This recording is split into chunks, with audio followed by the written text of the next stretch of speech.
Mayor, members of the council, the meeting is now being live streamed and recorded. Thank you so much for that, City Clerk. The meeting will now reconvene at 6:10 p.m. City Attorney, please provide the closed session report. Thank you, Mayor, members of the City Council. The City Council is now back in open session, having met in closed session to discuss the item listed on the agenda. Staff provided a report for the item, but no reportable action was taken. This concludes my report. Thank you. Thank you for that, City Attorney. If there's no objection by City Council, I will now adjourn the closed session City Council meeting at 6:10 p.m. And I'd like to welcome everybody to the July 28, 2025, 6 p.m. regular joint meeting of the Bell Garden City Council, successor agency to the Community Development Commission. The meeting will now come to order at 6:11 p.m. Members of the public may view and listen to the meeting live online through the city's website as noted on the agenda. If any member of the council should have a conflict of interest, please announce any item you are recusing yourself from due to the conflict prior to the item being heard. Tonight's invocation will be given by Pastor Leal, and the Pledge of Allegiance will be led by our city manager, Michael O'Kelly.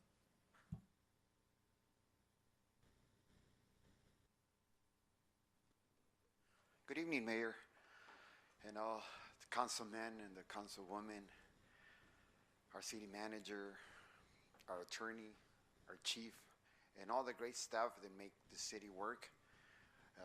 Also, our citizens are here. Let us come to our feet and let us bow our heads as we pray. We know that we enter into the presence of God, and let us invite Him to be in this meeting. Father, we want to thank you for our city, for our leaders, for the staff. Father, as we get going with this meeting, we want to invite you to be with us. May you guide our leaders with wisdom, with grace. May your presence be here. And Father, may you give peace to each one of our citizens, that we know that you take care of us, Father. We ask this in the precious name of Jesus, and can we say amen? Thank you.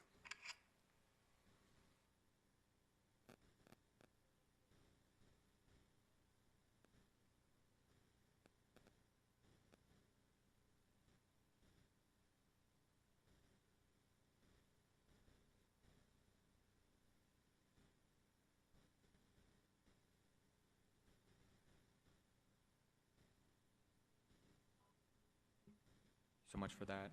City Clerk, please call the roll of the City Council. Yes, thank you, Mayor. Members of the council and successor agency, Barcena. Councilwoman Guillen. Present. And if there's no objection, Councilwoman Sanchez will be excused. Mayor Pro Tem de la Rosa. Present. And Mayor Chavez. Present. Thank you for that, City Clerk. We will now move on to presentation. City Manager, please introduce the presentation. Yes, thank you, Mayor Chavez. The first presentation we have is a certificate of recognition for Premier Fiesta Mexicana. Thank you, Mayor. Thank you so much for that. I'd like to ask the recipient, who's present here, I know I've been in contact with Janet, if she's present, to come to the podium. And I do want to present that we're going to have a certificate on behalf of the city to Premier Fiesta Mexicana. And I want to go ahead and read it, and then from there, I'll allow you to speak, and then from there, my colleagues can speak, and then we'll take a picture after. Okay, so as it states, City of Bell Garden Certificate of Recognition honoring Premier Fiesta Mexicana in recognition of over 3 decades of cultural celebration, community connection, and exceptional entertainment. This certificate honors Premier Fiesta Mexicana, a cherished establishment founded by the Cepeda family in 1993.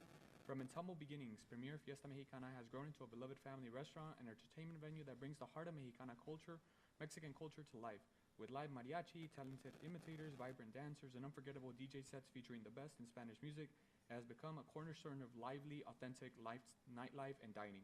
Beyond the food and festivities, Premier Fiesta Mexicana holds a unique place in cinematic history. Its parking lot was featured in the critically acclaimed film A Better Life in 2011, directed by Chris Witz. This recognition further highlights the cultural significance and character of the venue. Your unwavering dedication to excellence and celebration of Mexican heritage continues to inspire and unite generations. Signed, Jorge Chavez, Mayor of the City of Bell Gardens, along with the Bell Garden City Council, this July 28th, 2025. Right? And if Janet can go ahead and bless us with some words. Muchas gracias. Es un placer haber trabajado y seguir trabajando con ustedes desde hace ya 32 años. Y Estamos muy gustosos porque la ciudad de Bell Gardens ha crecido mucho, ha estado mejor desde que llegamos. Ahorita ha crecido, ha sido mejor. Nosotros le tratamos de dar trabajo también a la gente que tenemos aquí viviendo y generalmente nos gusta que sea un lugar completamente familiar. Y todo mi equipo, desde meseras, cocineras, bartenders, todos los que trabajamos lo hacemos con mucho gusto y mucho placer porque es un lugar completamente familiar, que hay pocos y ustedes han permitido que nosotros podamos siguiendo laborar en este lugar. Muchas gracias a la ciudad de Bell Gardens porque nos ha hecho crecer más. Muchas gracias. ¿Y nos puede decir con quién está acompañado? Claro que sí, él es mi hijo, Ulises Cepeda, y es miembro de lo que es Premier. Perfecto. ¿Quiere decir unas palabras también? Please. Thank you. Premier Fiesta Mexicana appreciates everything you've done, this recognition, from our bar staff to our kitchen staff to our administration. We truly appreciate everything that you've done for the city and for us as well. Thank you so much. Appreciate you being here in the city. I want to open it up to my colleagues if they'd like to share some words. Premier Fiesta Mexicana is obviously a cornerstone here in our city. So esta sería la oportunidad para que mis colegas también puedan decir unas palabras. Solo les quiero agradecer por estar aquí tantos años en nuestra comunidad, brindándonos alegría y cultura. Gracias. 3 décadas. Felicidades a la familia Cepeda. El Premier es un lugar muy único en nuestra comunidad y ustedes nos brindan esa alegría, ¿verdad? Y también ese orgullo en nuestra comunidad. Me acuerdo cuando primero vi la película Una vida mejor, o sea, la manera en que esa escena, aunque sea una porción pequeña en la película, es muy impactadora para uno como residente, ¿no? Ver que un lugar, o sea, clave en la ciudad está siendo, pues, puesta en la pantalla grande, ¿no? Así que es un lugar que me da mucho orgullo y espero visitar muy pronto.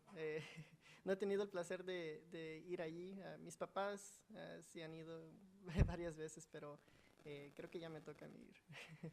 Gracias. Felicidades. Gracias por traer ese elemento de cultura a nuestra comunidad y espero que no pare aquí, que vengan muchas décadas del Premier aquí en la ciudad de Bell Gardens. Gracias. Por último, nomás les quiero agradecer que hayan venido aquí a la ciudad. Yo tomo mucho orgullo de que nuestra comunidad tiene el Premier aquí en esta ciudad de Bell Gardens. Cuando hablamos de sitios de entretenimiento en las áreas del sureste de Los Ángeles, el Premier es uno de ellos. Recuerdo que yo estaba trabajando allá en Los Ángeles como por Pico Union con trabajadores en mi sindicato y recuerdo que me invitaron, me dijeron, ¿sabes que vamos a ir a tu ciudad? Le dije, ¿a dónde? ¿O qué está pasando de actividad de noche, por decir? Y dijeron, vamos a ir al Premier a bailar. Y yo lo tomé como diciendo, wow, no sabía que la gente desde allá también vienen hasta el sureste aquí en Bell Gardens. Y también que también eran centroamericanos también, no nomás eran mexicanos, que aquí obviamente el nombre es Premier Fiesta Mexicana. Me da tanto orgullo tenerlos aquí en la ciudad. Y pues que cuando hablamos de las joyas, ustedes ahí están mero también enfrente. Al entrar a la ciudad de la Florence y la Eastern, después bajando desde el 7 Freeway, la primera cosa que uno ve es el Premier, el casino que tenemos también. Yo cuando era niño, cuando pasaba allí por la Eastern, yo siempre pensaba que las pantallas eran en vivo, que no eran grabadas lo que estaba enseñando. Y pues una vez pues, recientemente fui por primera vez y al último año y dije, oh wow, no es lo que está en la pantalla. Pero sí, pues la inocencia que uno piensa cuando está niño. Y de nuevo, nomás le doy gracias y le doy gracias a todos los que trabajan allí por de nuevo por estar aquí por tantos años y espero que más décadas todavía estén aquí en la ciudad de Bell Gardens. Y lo que podamos hacer como concilio, es un sitio grande que puede ser un espacio, a lo mejor podemos tener un evento como ciudad ahí cuando hablamos de diferentes organizaciones que vienen a Los Ángeles, mundial, internacional, nacional, cuando queramos traerlos a un espacio de entretenimiento, que queremos enseñar lo que Bell Gardens ofrece, qué mejor que el Premier Fiesta Mexicana, que hay entretenimiento, que hay comida, que hay un buen ambiente. Esa sería una idea buena. Yeah. Gracias. Bueno, if there's no more comments, I'll go ahead and invite everybody to take a picture. Gracias. Y también, si quieren invitar a todos los que trabajan ahí, también aquí nos podemos tomar una foto. Gracias.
All right. Thank you so much. City Manager, next presentation. Thank you, Mayor Chavez. Not unlike the last presentation, the next presentation is a certificate of recognition for a City of Bell Gardens mainstay, George Suarez. I'll turn it back over to you, Mayor. Mr. George Suarez, are you here in the audience? If you could do us an honor and come over here to the podium. Thank you for the many years of service to our community. I have here a certificate of recognition for you, Mr. George Suarez. I'm pretty sure you have many of these already from the City of Bell Gardens. And I want to just, before I read it, I just want to say thank you for your countless decades of service to our community, to our residents, to our neighbors. You've seen people come and go. You've seen countless mayors and council members here.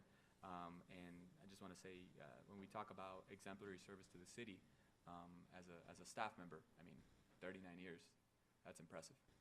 So thank you so much. I'll go ahead and read it. City of Bell Gardens Certificate of Recognition honoring George Suarez. In recognition of 39 years of outstanding service and dedication to the community, we honor your exemplary leadership as Building Code Enforcement Supervisor with the Bell Gardens Community Development Department. Throughout your tenure, you have consistently demonstrated exceptional skill, commitment, and professionalism. Your contributions to community engagement and the growth of the department have been invaluable. Your mentorship has guided staff through the complexities of building and safety, business licensing, and code enforcement with clarity, expertise, and dedication. The positive impact of your leadership is deeply felt within the department and among those fortunate enough to work alongside you. We sincerely appreciate your many contributions and unwavering commitment to the City of Bell Gardens. Your presence will be profoundly missed by our community, staff, and leadership. On behalf of the Bell Gardens City Council, we extend our deepest gratitude and wishes for continued success in all your future endeavors. Thank you. Signed, Jorge Chavez, Mayor of the City of Bell Gardens, along with the Bell Gardens City Council, this July 28th, 2025. We could give George Suarez a round of applause.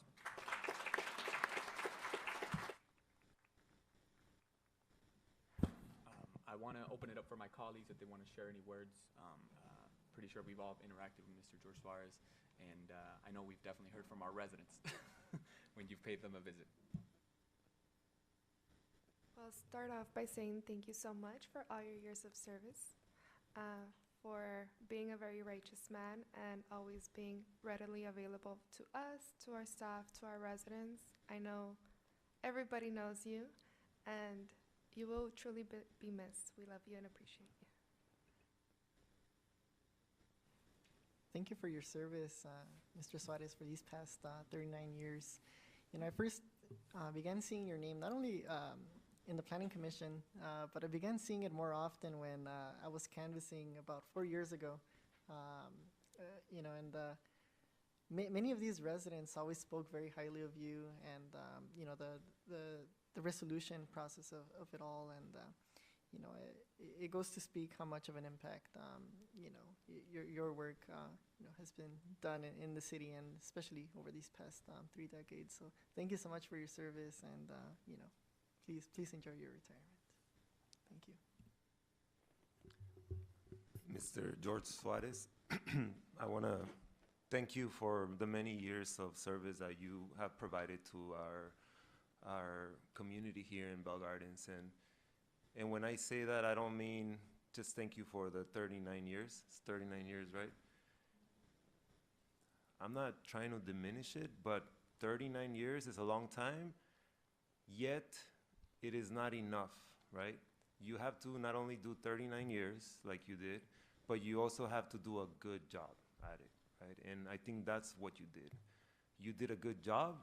You never took the easy way out. When you had to tell residents, hey, you know, this is violating a certain code, you were accepting that role of being the bad guy, because nobody wants to hear that, right? Nobody wants to hear, hey, you're gonna have to take off that, that shade that you put up. Yet you did it because you knew that in the bigger picture, you know, we need these rules, we need to maintain the order so that our city can look beautiful and be safe. And that is a tough job. So I don't know what we're gonna do here, but we hope that we have someone that can fill even half of your shoes, because it really has been a long time that you've been of service to the community. And I don't wanna make this too long, but I do wanna tell everyone here a story. As you know, we are working right now on finishing up one of our biggest projects ever. It's a $38 million aquatics facility, give or take. And when I was a pool manager, it was a very difficult situation to be in because the facility was already dilapidated. It was in really bad shape, and I didn't know who to turn to, right? Certain people were not listening to me. It was really hard to make my voice be heard as a pool manager. So I talked to George, and I explained to him, and George came by, and he took a look at the pool, and he made the hard decision of making an evaluation and turning in the bad news to the bosses back then, right? And because of that, it created action. It created a movement in the right direction. We prioritized that facility, and now we're here. And thanks to George and his courage and his work ethic, I think that has a big influence in what we're about to do now, which is later this year, we're gonna be opening that facility. So I wanna thank you, George, for being part of the history of Bell Gardens in so many different ways. And I'm very grateful for that, and I hope that you have an amazing retirement. And again, we'll always remember you. You'll always have a home here in the city of Bell Gardens. I appreciate the comments Councilmember Barcena mentioned, and I mean, just goes to show the impact and the magnitude you've had here in our city. And I did a quick math thing right here. So I did 2025 minus 39. You've been here since 1986. So that's again phenomenal. I mean, that's close to four decades. And just again, really appreciate all the service to the city. I'll go ahead and please share with us some of your words. Thank you. I'll make this short. It seems like just yesterday I was here receiving the recognition award. And it was.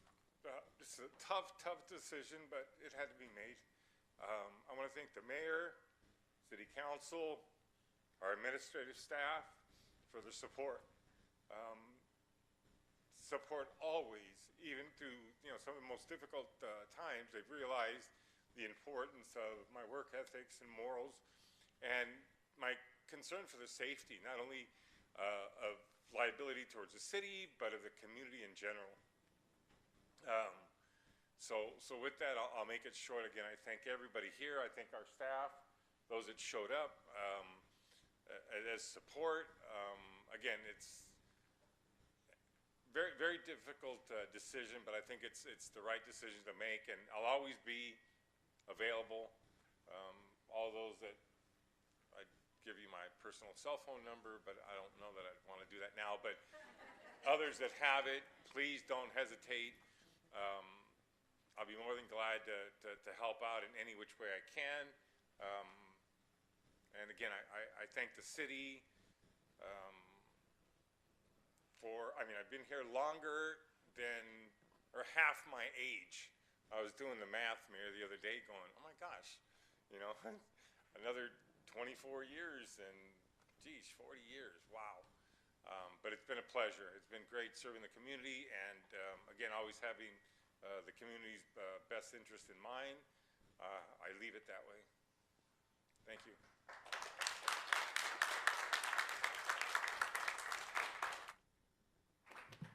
All right, without further ado, let's take this picture. Thank you.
Thank you so much for that. We'll move on to item 6, public participation on non-agenda items. City Clerk, please announce the instructions.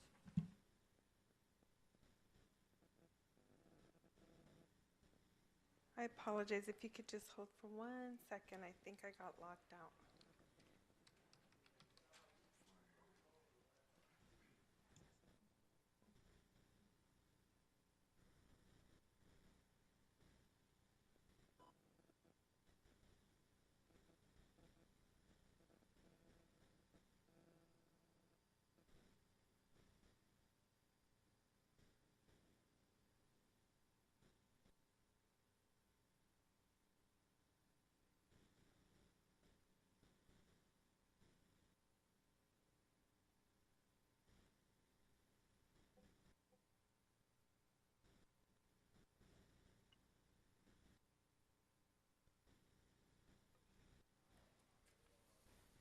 Okay, thank you.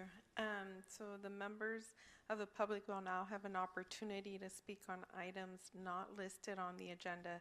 Please state your name for the record before addressing your comments. Each speaker is limited to 3 minutes, subject to an overall 30-minute period unless announced otherwise. Callers wishing to make a comment may do so at this time by dialing *9 from your phone, and when instructed, dial *6 to unmute yourself. Individuals joining through Zoom may request to make a comment by using the raise hand feature and select the unmute or microphone icon when instructed. We will first hear from speakers that are in person. We received 7 written comments and they have been provided to the full council. Thank you for that, City Clerk. I'd like to call up Mateo Gil.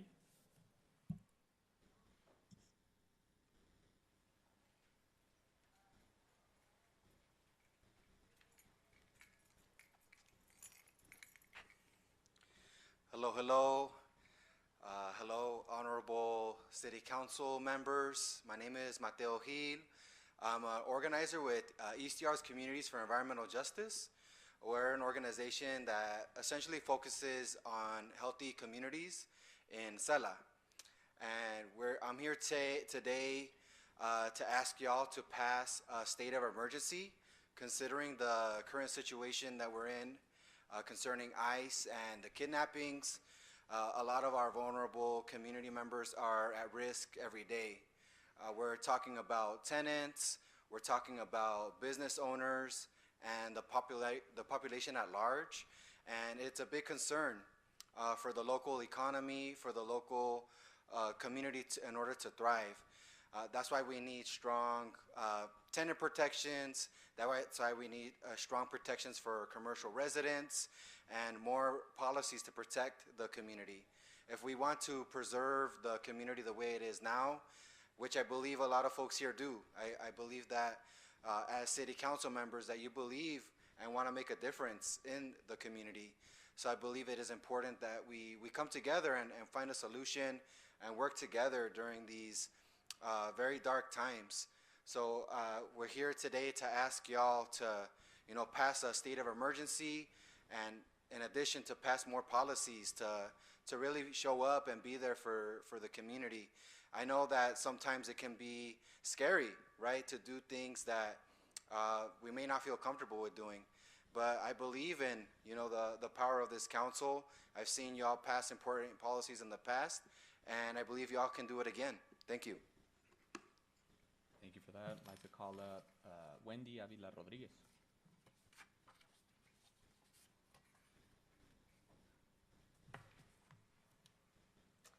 Hello, everyone. Wendy Avila Rodriguez. I'm with Communities for a Better Environment. And just like, the person before me, was mentioning about the ICE raids, I'm a Maywood resident of Maywood, so I'm right next door.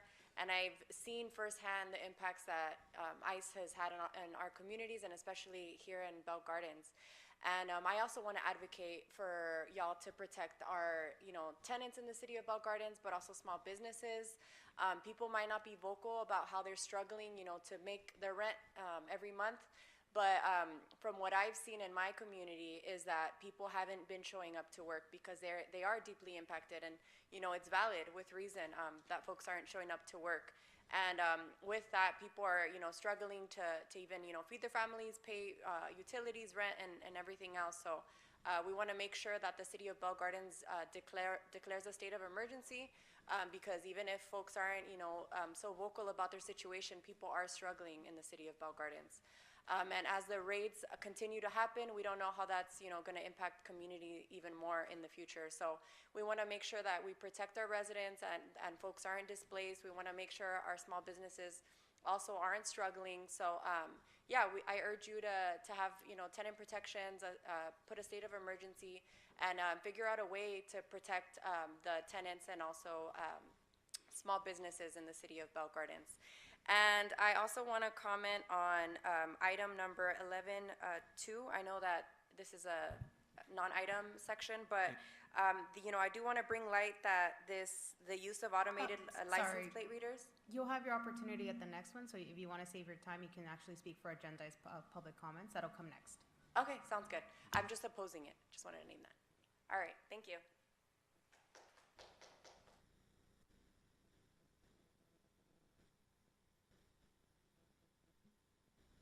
Alrighty then. Next speaker, I'd like to call up Jasmine Gonzalez.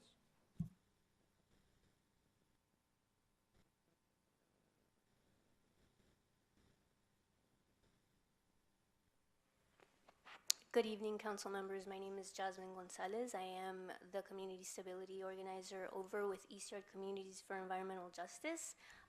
We've met before lots of times. Basically, the work that we do revolves around tenants and being able to keep them in their homes. And so today I'm here submitting a public comment urging the council members to declare a state of emergency to protect our community, such as renters, business owners, and the community at large. With the increasing fear of being separated from family, many have begun to experience economic hardships and are worried that they will face eviction. So that is my ask today. Thank you for your time and your consideration. Thank you, Jasmine. I'd like to call up Veronica Hopes.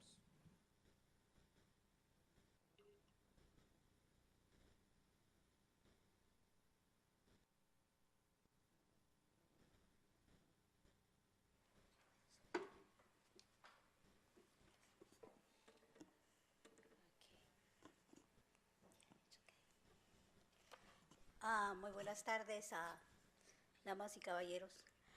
Mi nombre es Verónica y represento a Comunidades por un Ambiente Mejor, como CBI.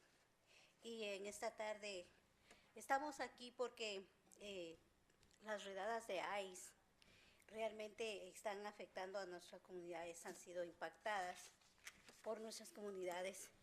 Y sabemos que aquí en la ciudad de Bell Gardens, más de la mitad de aquí de los residentes son inquilinos, lo cual están siendo muy afectados, están poniendo en riesgo a sus familias debido a estas redadas. Y sabemos que ellos van a tener que pagar el 30% de sus ingresos familiares en alquiler. Sin embargo, con el aumento de las redadas de ICE, las personas no deberían tener que poner en peligro sus vidas y las de sus familiares. Para conservar su vivienda necesitamos tener temporalmente detener temporalmente los desalojos y apoyamos a la ordenanza que protege a los inquilinos, que manteniendo unidos a las familias durante estos tiempos de crisis, exigimos que el ayuntamiento apruebe la ordenanza para que se limiten los desalojos y la falta de pago de alquiler para residentes e inquilinos. Y garantice una salida de protección para inquilinos en el tiempo de dificultades económicas y crisis comunitarias, que apoya a los inquilinos de la clase trabajadora, porque hay muchos que aquí somos personas que trabajamos y que enfrentan la doble amenaza de discriminación racial y el desplazamiento de comprometerse a mantener nuestras comunidades alejadas y seguras, porque a través de este problema de ICE se ha presentado realmente una crisis en estas ciudades. Gracias.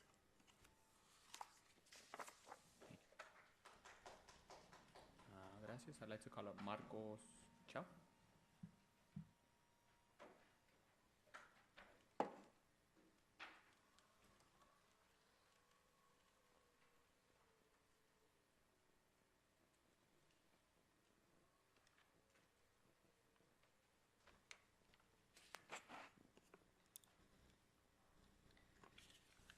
Buenas tardes, concejales. Mi nombre es Marcos Chan.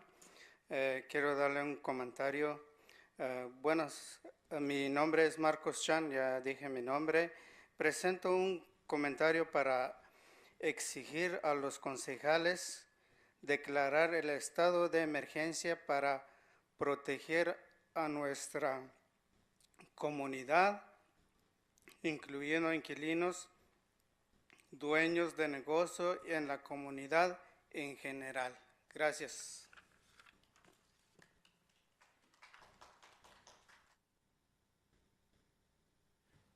Gracias. I'd like to call up María Padilla.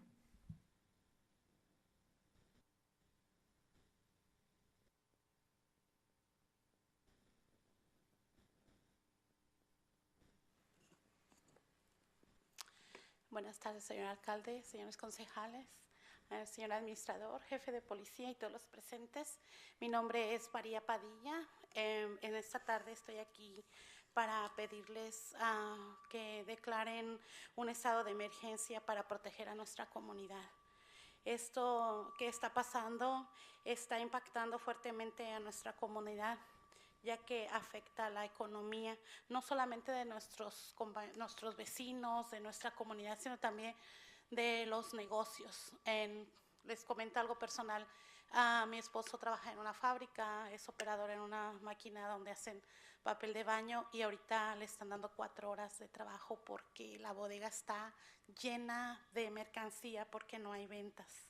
Entonces esto está afectando a nuestra comunidad y está impactando no nada más el miedo y la salud mental en nuestras familias, nuestros jóvenes, en nuestros niños, de salir a la calle con el miedo de que se encuentre a sus padres, sino también el que va a pasar con la renta.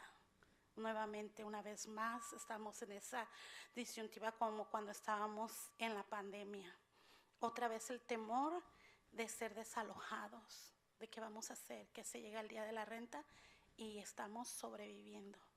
Y eso está pasando en nuestra comunidad. Por eso yo los invito a ustedes a que tomen en consideración el declarar nuestra ciudad como emergencia, para que también así, yo sé que ustedes están trabajando mucho en llevar los recursos a nuestra comunidad. Muchas organizaciones están ayudándonos con la comida, con cosas para la casa, pero no alcanza para todos. No todos calificamos para una ayuda económica, sea por donde estamos viviendo, o sea lo que sea, no todos calificamos. Entonces, yo sí les pido con todo mi corazón, viendo la necesidad palpable día con día que trabajo, que veo a la comunidad como están preocupados, ¿qué va a pasar mañana? ¿Qué va a pasar? Ya va a ser día 1 y no tienen para la renta. Entonces sí, yo les pido por favor que tomen en consideración esto, porque esto es un ataque frontal directo a nuestra comunidad inmigrante, una comunidad que se dedica a trabajar, que venimos a este país a salir adelante.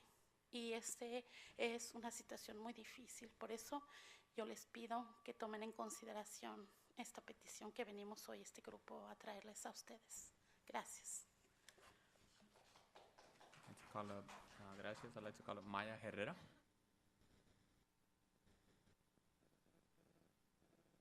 Maya, thank you.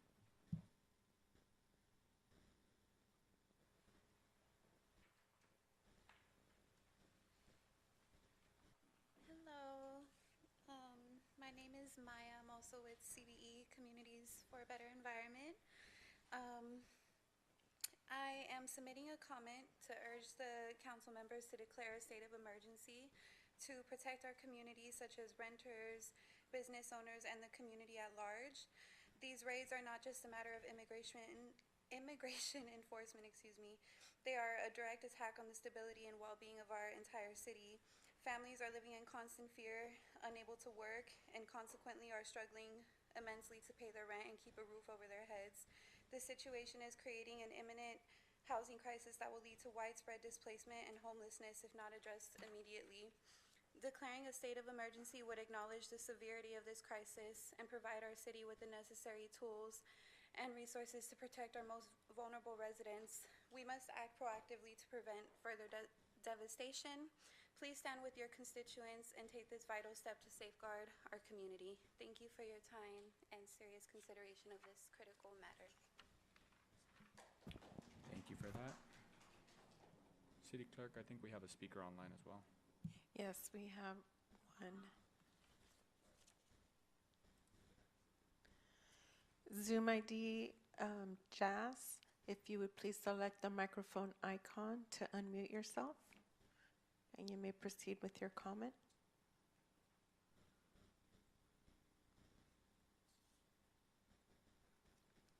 Hi, my name is Jazz. I'm from Southeast LA. Initially, I was going to speak to the other item, but it encompasses pretty much everything. Just in solidarity with CBE and East Yard and the community, please listen to your community. Because as I'm sure you know, Bell Gardens is on the news, right, as one of the targets, primal targets of ICE. So we need to move fast. So I just want to go ahead and say, at least for this item, particular public comment, to act with urgency because we cannot wait. The community cannot wait. Thank you. Thank you.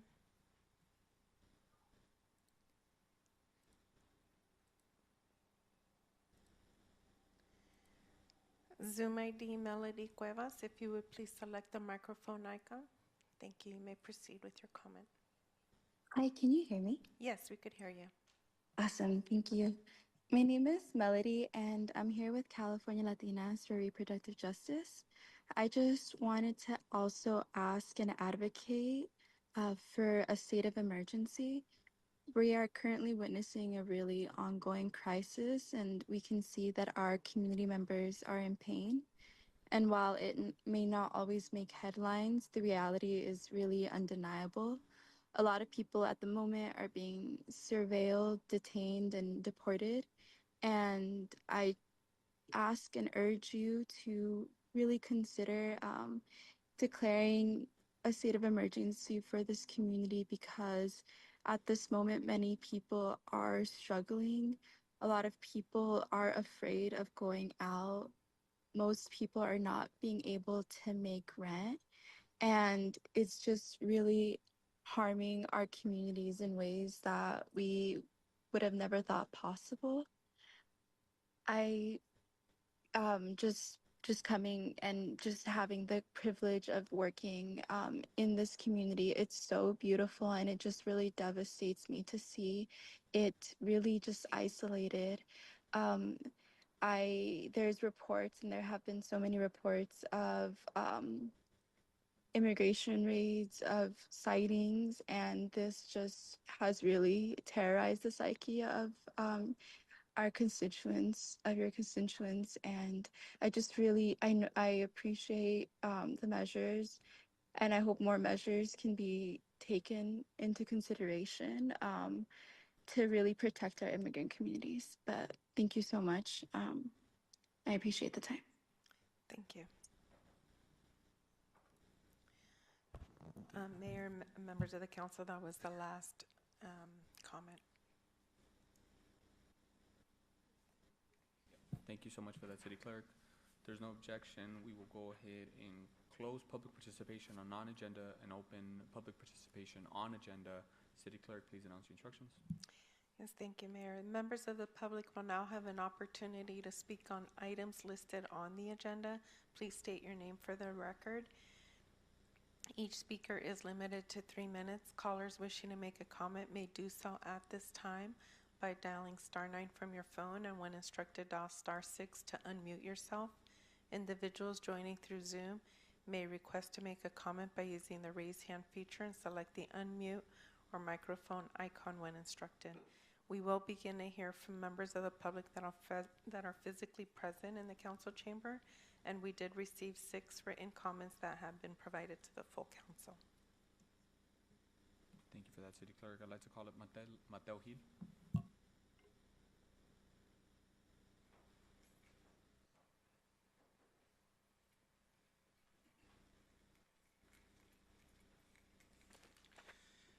Dear Honorable City Council, I'm here to speak against license plate readers. I want y'all, if y'all will participate, I want everybody here to close their eyes and imagine you're at Veterans Park. You're just taking a stroll. You hear the families in the distance. You hear the children playing. You hear families everywhere. There seems to be no trouble at all. And everything seems peaceful and okay. And in this world, this is a world where the community has invested in community. The community has invested in housing. The community has invested in jobs. When we invest in more policing and tools for police, we see that this investment doesn't actually protect the community. The community ends up being more afraid, more scared. And if we're learning anything with what's going on with ICE, nobody's really coming out. People are afraid to go to work. People are afraid to just be in the community. What we need is not more investment in policing tools. We need more investment in housing, more investment in mental health resources, more investment in the community. We need to really prevent crime. We need to alter the conditions which create it, not more trauma onto the community. So we ask that the City Council does not adopt an ordinance in support of these license plate readers because they're unnecessary. What we really need is more resources in the community to really help folks and not let them feel afraid. Thank you. I'd like to call up Francisco Bárcena.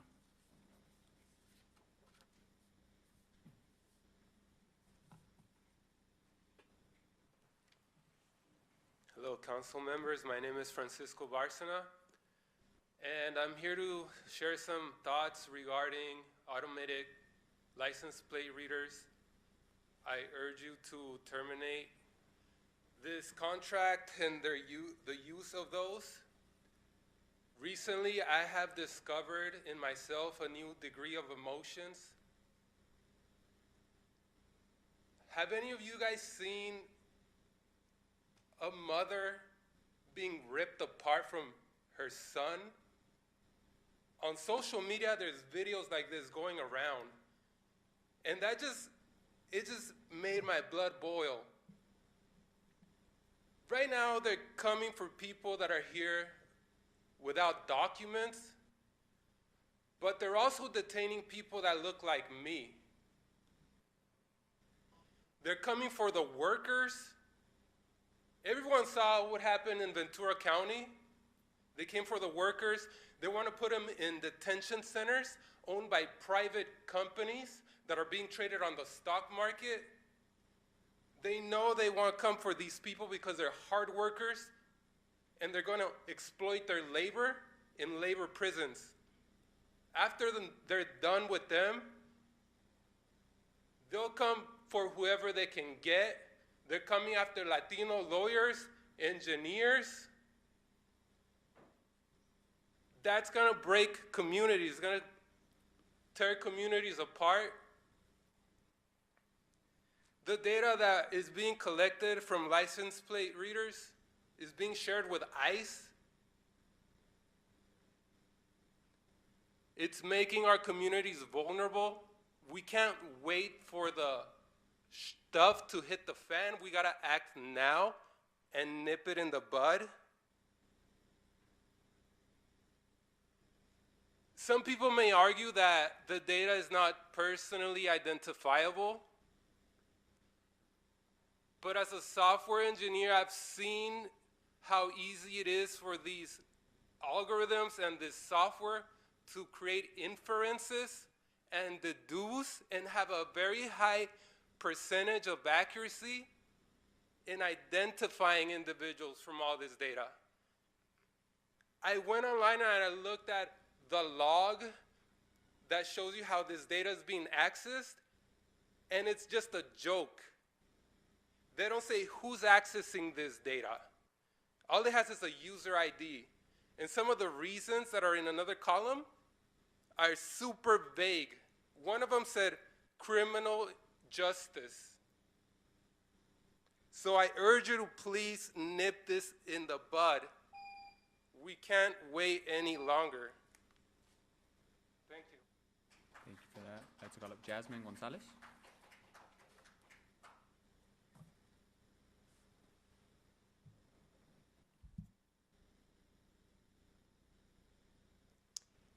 Good evening again. My name is Jasmine Gonzalez, and I'd like to say that automatic license plate readers, or ALPRs, pose significant threats to the privacy and civil liberties of all members of our communities, with particularly severe impacts on our immigrant communities. Firstly, ALPRs enable mass surveillance by indiscriminately collecting and storing detailed location data on millions of vehicles, regardless of whether there is any suspicion of wrongdoing. This creates a vast database of our movements, which can reveal sensitive information about our lives, including where we live, work, worship, or seek medical care, and who we associate with. This constant tracking erodes our fundamental rights to privacy and can chill free speech and assembly, as people may fear being monitored for attending protests or community meetings. Secondly, ALPRs are prone to errors and misreads, leading to false positives that can have devastating real-world consequences, including innocent people being stopped at gunpoint or even violently arrested.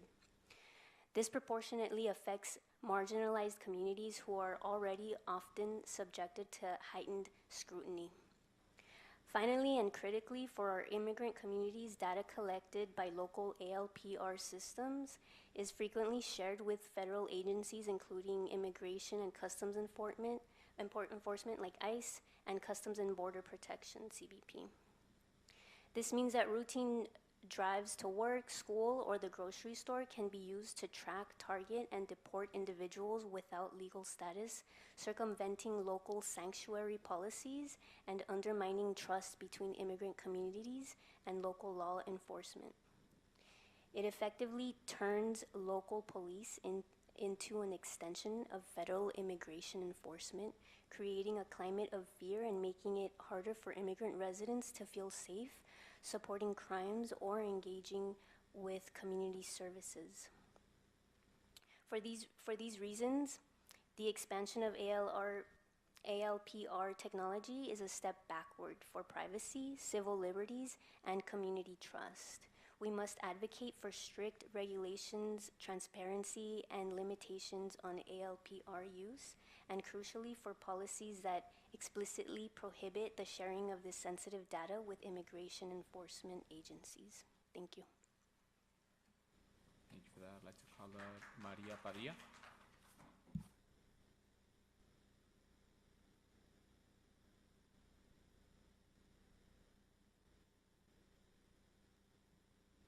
Bueno, mi nombre es María Padilla, estoy aquí para hablar un poco acerca de la agenda del punto número 11.2, también con referente a los lectores de las placas de los automóviles.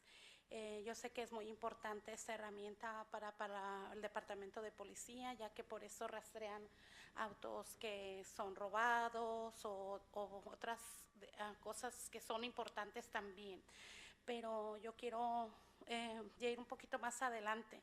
Ahorita la situación por la que estamos pasando es, mucha gente tiene miedo a utilizar el VAS. porque no tiene un automóvil. ¿Y qué hace? Nos movemos con nuestro automóvil, damos ride a otras personas a llevarlos al trabajo y todo eso. Entonces, ¿qué pasa ahorita cuando yo veo los reportes en los que dicen que ICE ha escaneado fotos de tener acceso a datos de licencias de cada 3 de cada 4 adultos, o que rastrean el movimiento de conductores en las ciudades, 3 de cada 4 adultos? Y así puedo traerles un montón de estadísticas que se han hecho. ¿Y a dónde vamos? Yo sé que hay reglas, ciertas cosas como esta, pero ahorita estamos viendo que no están respetando las leyes, porque dicen que tienen que detenernos si tienen una orden de un juez y no están respetando eso. Entonces, yo sé que esta es una herramienta muy importante para el Departamento de Policía, pero también para nosotros es una herramienta con doble filo que está afectando a nuestra comunidad. Sí, yo les pido a ustedes que tomen la mejor decisión de lo que sea mejor para la comunidad. Yo sé que ustedes han sido un concilio que ha estado mirando por el bienestar de nosotros, de cuidarnos, de protegernos. Y sé que ahorita puede ser el momento de hacer un alto forma de rastrear las placas en un momento difícil, porque crea más temor, porque ahora a mí ya me da miedo salir con el carro porque no sé si me van a rastrear o me van a detener, o pedir un ride a llevar a alguien al doctor o algo. O sea, ya está siendo un caos muy grande todo esto. Entonces yo sí les pido a ustedes tomen en consideración esto, o que está en la agenda acerca de los rastreadores de las placas, para que ustedes tomen la mejor decisión para nosotros como comunidad. Muchas gracias. Thank you, Maria. Grace Estrella Saucedo.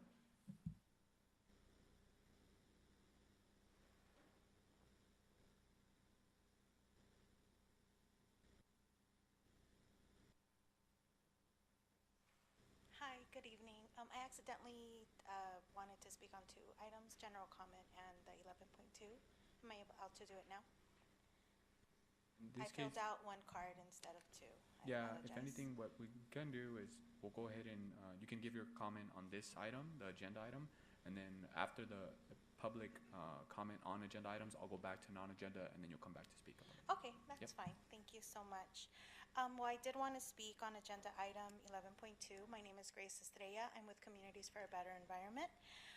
We work with all the communities in Sela and LA County.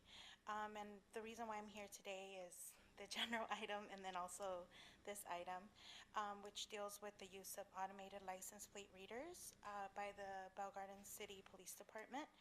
And I know the intent of the police department is not to utilize this information to harm the community. I know that's not your intention. But once this would be in place, there's nothing to stop federal agencies from requesting that data from you, and you can't decline it. And there's going to be a severe impact on our community, which does have a lot of mixed status individuals, and we just feel it's a huge burden that you can stop now. And we just ask that you please not continue use or utilize them in the future to help protect the safety of our residents. Thank you. Thank you for your comment. I'd like to call up Wendy Avila.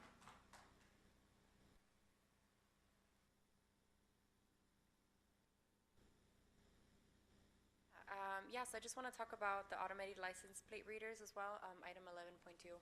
Yeah, I think when we think about safety, it looks different for everyone, right?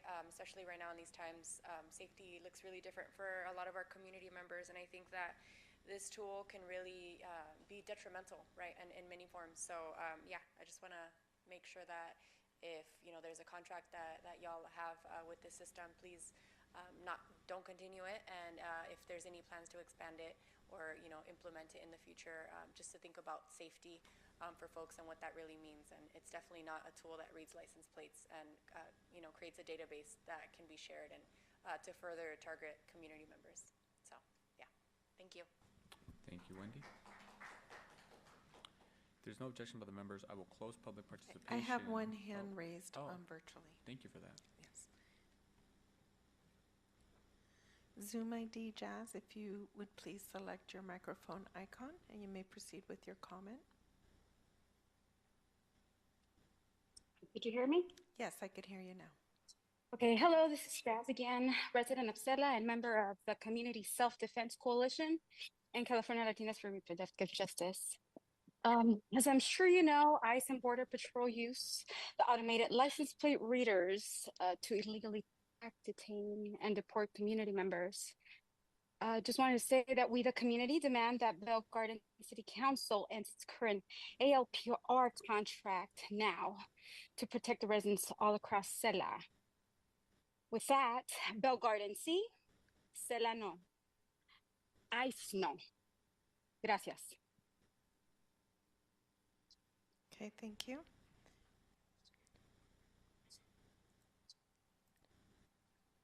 Zoom ID Lucia Velos, if you would please select the microphone icon, you may proceed with your comment.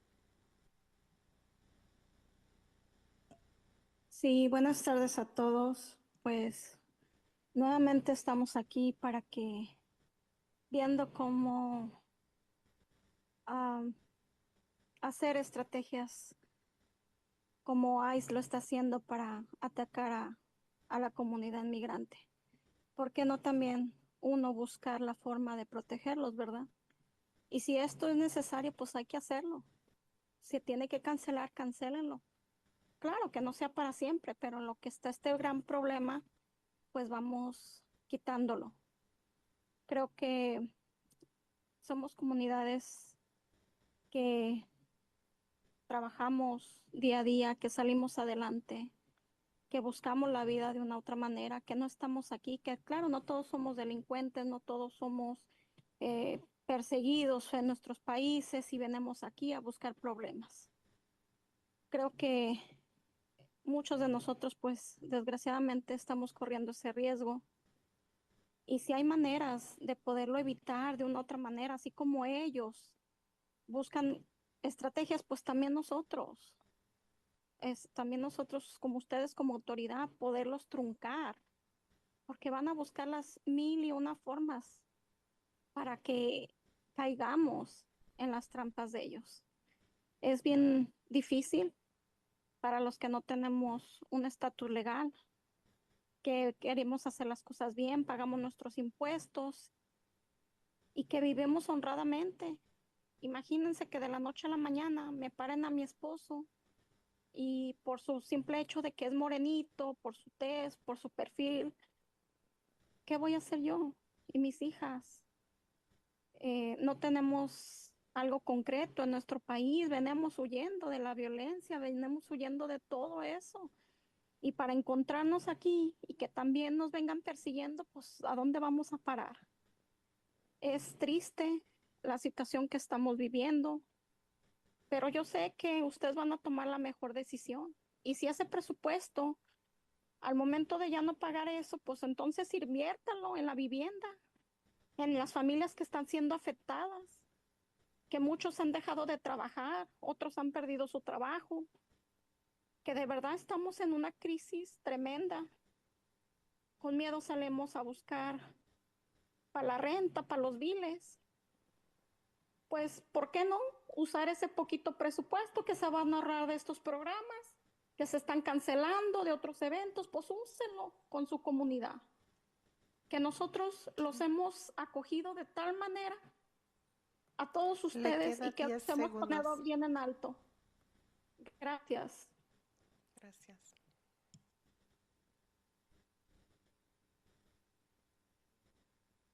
Zoom ID Melody Cuevas, if you would please select the microphone icon. Hi. Hi, you may proceed with your comment. Okay. My name is Melody, and it's been a privilege to have been raised in Southeast LA and serve Bell Gardens through organizing efforts with California Latinas. Today, I am asking and urging the city to immediately cancel its contract for automated license plate readers in order to protect immigrant families and vulnerable members of our community. In recent months, we have witnessed increased surveillance, targeting, and brutalization of our community. These actions tear apart the psyche of our residents. It's no question that everyone is fearing if they're next. ICE is present and active in our community, and the use of ALPR technology only adds to this climate of fear and intimidation. Personally, as just a member and being part of the community, I did witness a lot of immigration customs enforcement officers when it was reported by Unión del Barrio that there were 200 agents in the city of Bell, which was only about, I would assume, less than a mile of Bell Gardens, in that specific military zone. And that honestly made me really afraid for the community members. And I see the way that our city is looking like a ghost town. And it just really breaks my heart. And the the authorization or the permission to have these license plate readers will continue to really devastate the community. It poses a really significant threat, and data collected through these systems has been used and can be used by immigration enforcement, which overall continues to jeopardize the livelihoods of undocumented individuals and their families. And no resident should have to live in fear that driving to work, to school, or grocery store could lead to their detention or deportation. And while I really do appreciate the ongoing efforts the city is doing to support our immigrant communities, ending this contract would solidify further your commitment to the well-being of Bell Gardens. Thank you so much. Thank you. Mayor, that was the last virtual comment. Thank you for that, City Clerk. If there's no objection by the members of the City Council, I would like to close public participation on agenda items, and I would like to go back to public participation on non-agenda items and reopen it. And I'd like to call up, if there's no objection, great, I'd like to call up Grace Estrella Salcedo.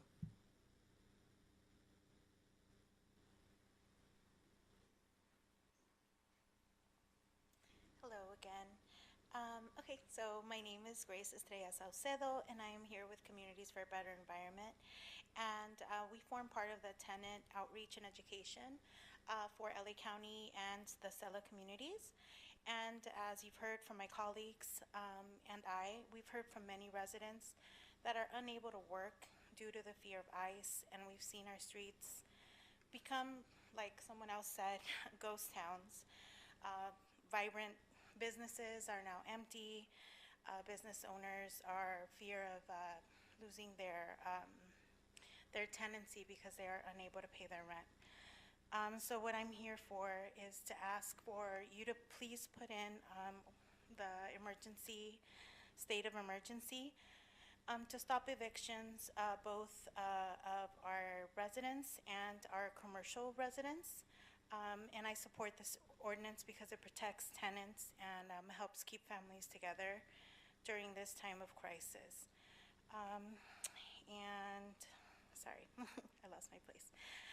So we just want to ensure that our tenants are protected and this economic hardship that our community is facing. We urge you to please put in this state of emergency because it is vital to those affected in our cities, specifically here in Bell Gardens. And please stand with the working class and the renters that are facing a dual threat of racial profiling and displacement. Thank you so much. Thank you for that. All right, I would like to close public participation on non-agenda items and move on to external number 8, external committee updates. Does any member of the council have anything to report out from the external committees? All right, seeing none. In regards to external committees, I'm trying to think if we have anything else. No, NALA wouldn't be external because it's not a committee. Okay, moving on to Ms. City Manager. Your report, please. Yes, thank you, Mayor Chavez.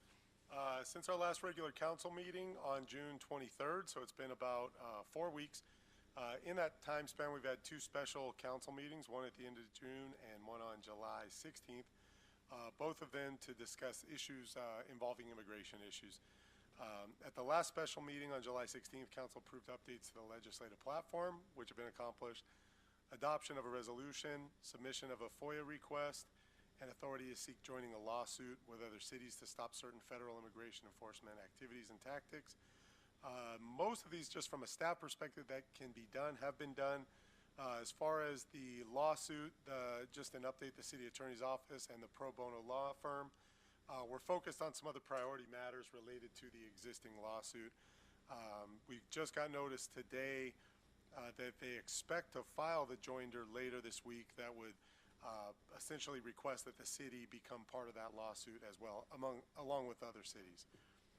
Also, since that last council meeting, staff have been very busy with the Food Essential Services Program, monitoring federal immigration activities in Bell Gardens and nearby areas, hosting school supply giveaway, neighborhood watch meetings, hosting the Mexican consulate at the Neighborhood Youth Center, hosting immigration workshops, running summer programming at the parks, which is normally what we do, working on the dog park, continued construction of the aquatic center, coordination of a strategic plan, making infrastructure improvements, and also PD always answering calls for services. Since that time also, there's been a lot that's gone on. Our major events like 4th of July, concert movies at the parks have been canceled through this week with plans for future events tentatively starting to open up again next week with a National Night Out. That's Tuesday, August 5th, and a movie night at Veterans Park. That's this Thursday, August 7th.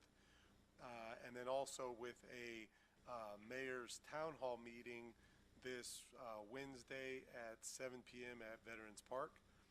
So just wanted to update council and anybody listening, residents, businesses, as to just some bullet points of the things that have gone on since the June 23rd meeting. It feels like it's been two or three months, and there's been a lot that's been happening. Circling back to tonight's consent calendar before we move on to the discussion items, the consent calendar is pretty lengthy considering we did not have a meeting in the earlier part of June. There are several items of interest for residents, business stakeholders of Bell Gardens, including an item to ensure more complete environmental compliance in the city of Bell Gardens by the city, historic preservation and grant funding, granting of a right-of-way for the Gateway COG for a fiber optic network that they're bringing to Bell Gardens free of charge, revenue-generating one-time lease agreement for water rights that aren't being used as our pump is shut down, disabled persons parking designation, an extension of the funding agreement for improvements that are on Eastern and Garfield intersection, where both those streets come together, just north of Southgate at the southern part of Bell Gardens, an amendment to our engineering services contract, certification of the sewer system management plan, and continued DUI education and checkpoint grant funding. So as you can see, this consent calendar has a significant number of items, significant dollars, significant things that will improve the lives for the residents of Bell Gardens. So with that, I thank you, Mayor. Thank you so much for that, City Manager. I can't believe it's been a month since our regular council meeting. June 23rd, I think you mentioned? Yeah, it's June 23rd. Yeah, it's been a while. All right, if there's no objection, we can go ahead and move on to consent calendar. Does any member of the council wish to pull any items from the consent calendar?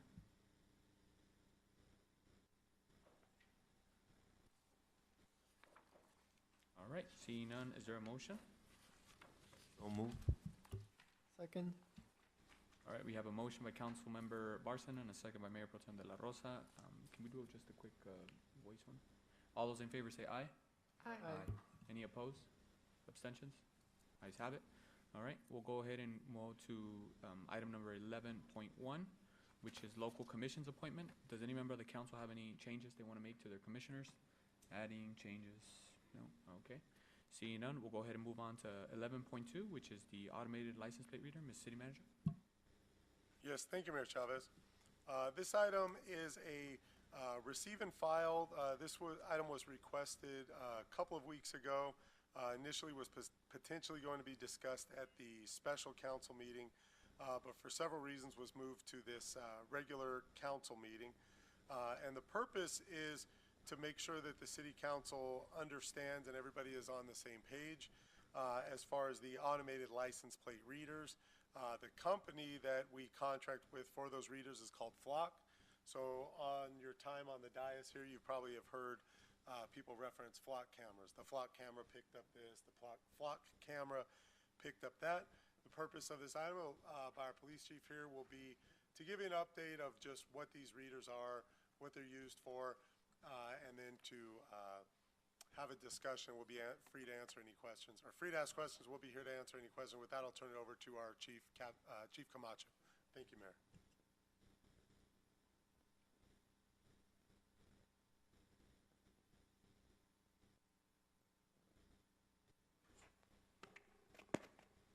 Thank you, Mr. O'Kelly. Honorable Mayor Jorge Chavez and Mayor Pro Tem Miguel de la Rosa and members of the City Council. So tonight I will be presenting our use of automated license plate reader, also known as LPR, by the Bell Gardens Police Department. So approval by City Council on February 27, 2023, the City Council of Bell Gardens approved a 3-year lease agreement, including 2 one-year optional extensions with Flock Safety, Inc. This includes 23 ALPR cameras for the Bell Gardens Police Department under Resolution number 2023-12. The original agreement period ends in early 2026, and it includes an annual cost of $57,500. The agreement can be terminated at any time for either party's convenience. ALPR technology. The Bell Gardens Police Department utilizes ALPR technology to enhance public safety, assist in criminal investigations, and recover stolen vehicles.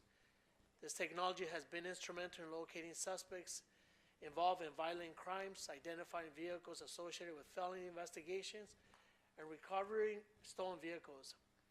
ALPR cameras are strategically located throughout the city to capture license plate data from vehicles on public roads. The use of ALPRs is consistent with the practices across LA County and adheres to applicable state laws. Privacy and data sharing. Community members have raised valid concerns regarding the collection and storage of vehicle movement data, potential use of the data, and the risk of sharing information with federal immigration authorities. Compliance with state law, also SB 54, also known as the California Values Act. Under SB 54, also known as the Sanctuary State Law, local law enforcement agencies are prohibited from using personnel or resources to investigate, detain, or provide information to federal immigration authorities such as ICE.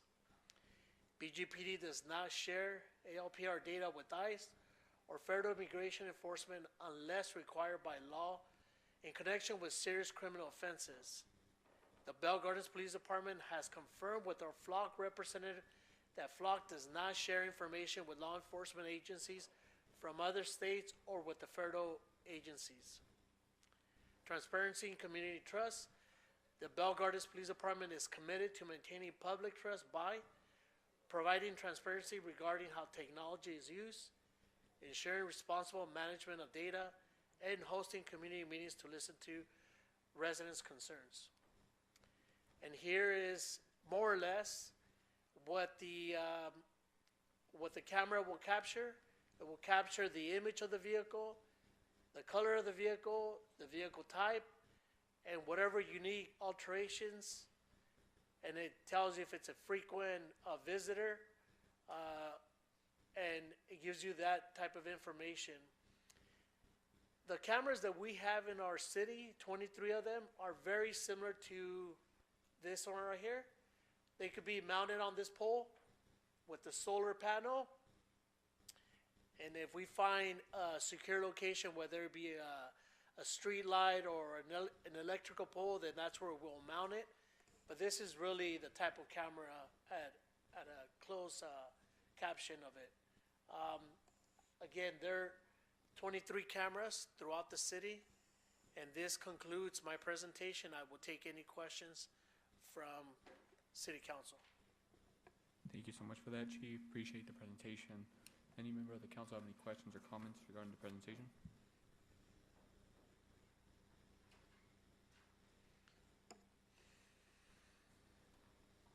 I can provide a comment here. Yep.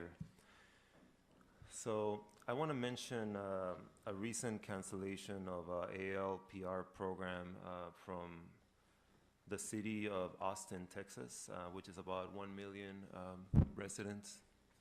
On June 3rd, 2025, Austin decided to end its use of automated license plate readers. The decision followed revelations that the guardrail policies put in place to prevent the misuse of automated license plate readers data had been violated tens of thousands of times over the course of the automated license plate reader pilot program. So this is after the fact that they try to patch up the security guardrails, as they call them, which is a very concerning point because, as we've seen from this particular case study, it is nearly impossible to control where this data ends up. This information, combined with increasing scrutiny of ALPR contracts with Flock that allowed the company to use that data for nearly any purpose it wished, as well as reporting on the use of the city's ALPR data by ICE and other outside agencies, convinced a supermajority of City Council to push back against extending the automated license plate program there in Austin, right? So this is only one of dozens and dozens of examples of how, when there has been an effort to make it work with these types of contracts, it just becomes nearly impossible.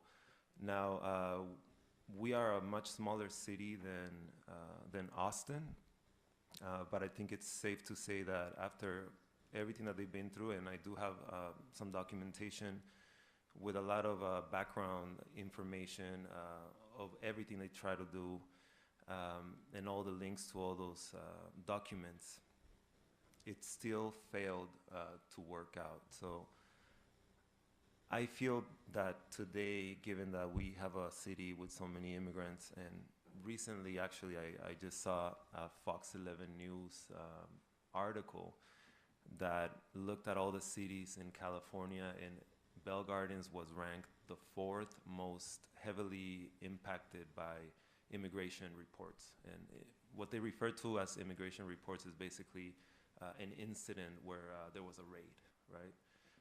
That number was at about 14 here in the city of Bell Gardens. And the other cities, ironically, were much bigger cities, which means that in a small city like us, we really got it pretty strong and heavy. Now, the biggest concern I have with these systems is where we're at in our history and in our world in terms of immigration and the overreach that we have seen from ICE. It is necessary that we protect those mothers, that we protect the fathers of our families. And for anyone that thinks that this is anyone that thinks that we're just causing fear right now, this is it. This is happening now. We see it with our neighbors. We see it on social media. Every day they are taking our community members. I have not seen a lot of my community members. I happen to be an organizer working with various groups, including meditation groups, including art groups, and all of those members of my community have been hiding in their homes. So they are destroying our communities. And unfortunately, this is a tool that we're leaving on the table for them. And again, I say them because I'm not referring to our police department. I'm referring to federal agencies that are overreaching. I have no reason to believe that our police department is misusing this technology at all. So this is nothing on our police department, but it is a tool that is on the table. It is accessible. It has been proven time and time again that they have been granted access to this data. And as my brother mentioned earlier in the public comment, he is a software engineer by trade. He is extremely successful, works on machine learning algorithms. He understands the technology, and it is an immediate danger to our community. So hopefully you guys will listen to that. I hope that the council had time to review some of the materials that, and the conversations that I brought up with them, and hopefully we can make a good decision to protect our communities today. Thank you for that, Councilman Barceno. Anybody else want to chime in? Yeah, I would like to make a comment along with a question. So I read in an article that the flock system makes it easier for law enforcement agencies to share data with each other. And once a department grants access to another agency, the outside agency can search the data without needing approval each time. I've seen efforts from Flock, in increasing its transparency. And in one of their pages, it shows somewhat of an audit of Bell PD, and it also shows a long list of external organizations with access to the data that they gather in their vicinity. And the list shows approximately 350 outside agencies, primarily police departments in the region. And my question to Chief Camacho is, do we know approximately how many agencies have access to the flock system in the city? Mayor Pro Tem De La Rosa. So the way the system works is when you are a member of the flock camera system, then you pretty much sign an agreement, an MOU, allowing other state agencies to share that information, and we all share that information. And so I would tell you approximately there's about maybe 350 agencies that we share information, but they're all California state law enforcement agencies. And I'll give you the reason why we share information. Say that we have a missing person or a homicide, and all we have is a plate, or all we have is the make and model and the color of the vehicle. We'll enter that information in the system. So if this vehicle goes somewhere up Northern California, then we'll get notified by the system. So that's why you got to share that information. And so sharing with other, California law enforcement agencies is beneficial to the Bell Gardens Police Department, just like it would be beneficial to any, state law enforcement agency. Does that answer the question? It does. Okay. Yeah. Thank you so much. Thank you for that, Mayor Pro Tem De La Rosa. Good point. Anybody else want to chime in? Councilwoman McGee? Yes, so I appreciate you sending the articles over. I do want to know, you mentioned that SB 54, covers the sanctuary state aspect, and the communication is amongst California, right? Yes. Okay. I do want to share that during the fires in the Palisades, I was out helping a few council members from City Valley, and they did ask me if we had flag cameras because a lot of the looting was going on. And I know I was able to answer, we do. And they had that reassurance. So I just wanted to share that. And I also want to ask if you're able to share, have there been any investigations recently that have been successful because of the flag cameras? Yes. Councilwoman Isabel Guillen, so I could tell you in the month of July, we had about 26 stolen vehicles recovered because of the flock system. About 2 weeks ago, there was a homicide in San Diego, and that vehicle traveled through the streets of Bell Gardens and they hit our flock camera system, and we were able to stopped the vehicle and detained the murder suspect who was taken into custody by San Diego PD. Okay, thank you. And I would also like to ask, should the council, make a decision, what would be the substitute for flock cameras, if there's any? One more time? Should the council reach a decision, what would be the substitute for flock cameras, if any? Yeah, there wouldn't be any, yeah. And how would that affect PD work? Well, in talking to residents, I understand what they're asking, and I understand that there's a lot of fear. And so when I talk to them, look, I can't give them 100% reassurance that, the data is not going to be breached. That's across this nation, across this world. Nobody knows, right? Like if my credit card is going to be hacked or my, my phone bill, whatever that is. But I do reassure them that we have parameters. And if I could go into details, so there is a system that we have at the Bell Gardens Police Department so you have an administrator and then you have different groups. So because we're such a small police department, I only have 4 groups within the system. And some of those groups could only get notified. They're not able to access the system unless you work a specialized detail. Okay, I'm just trying to visualize. So let's say flock cameras were to be removed, right? It would be, we don't have the manpower to place, an officer in every inch wherever the flock cameras are to kind of read these plays. It would just be, right? Yes, so that's part of it. The other part is that, say we have a critical missing or we have a, high-profile case, a violent crime. If I could enter whatever information I have from the vehicle, then it allows us to track that vehicle without putting manpower. So we could enter that vehicle, and if that vehicle leaves Bell Gardens, so it goes into Downey, goes into Orange County, it goes up to Northern California, that flock system will alert the investigator that that vehicle's going around those areas.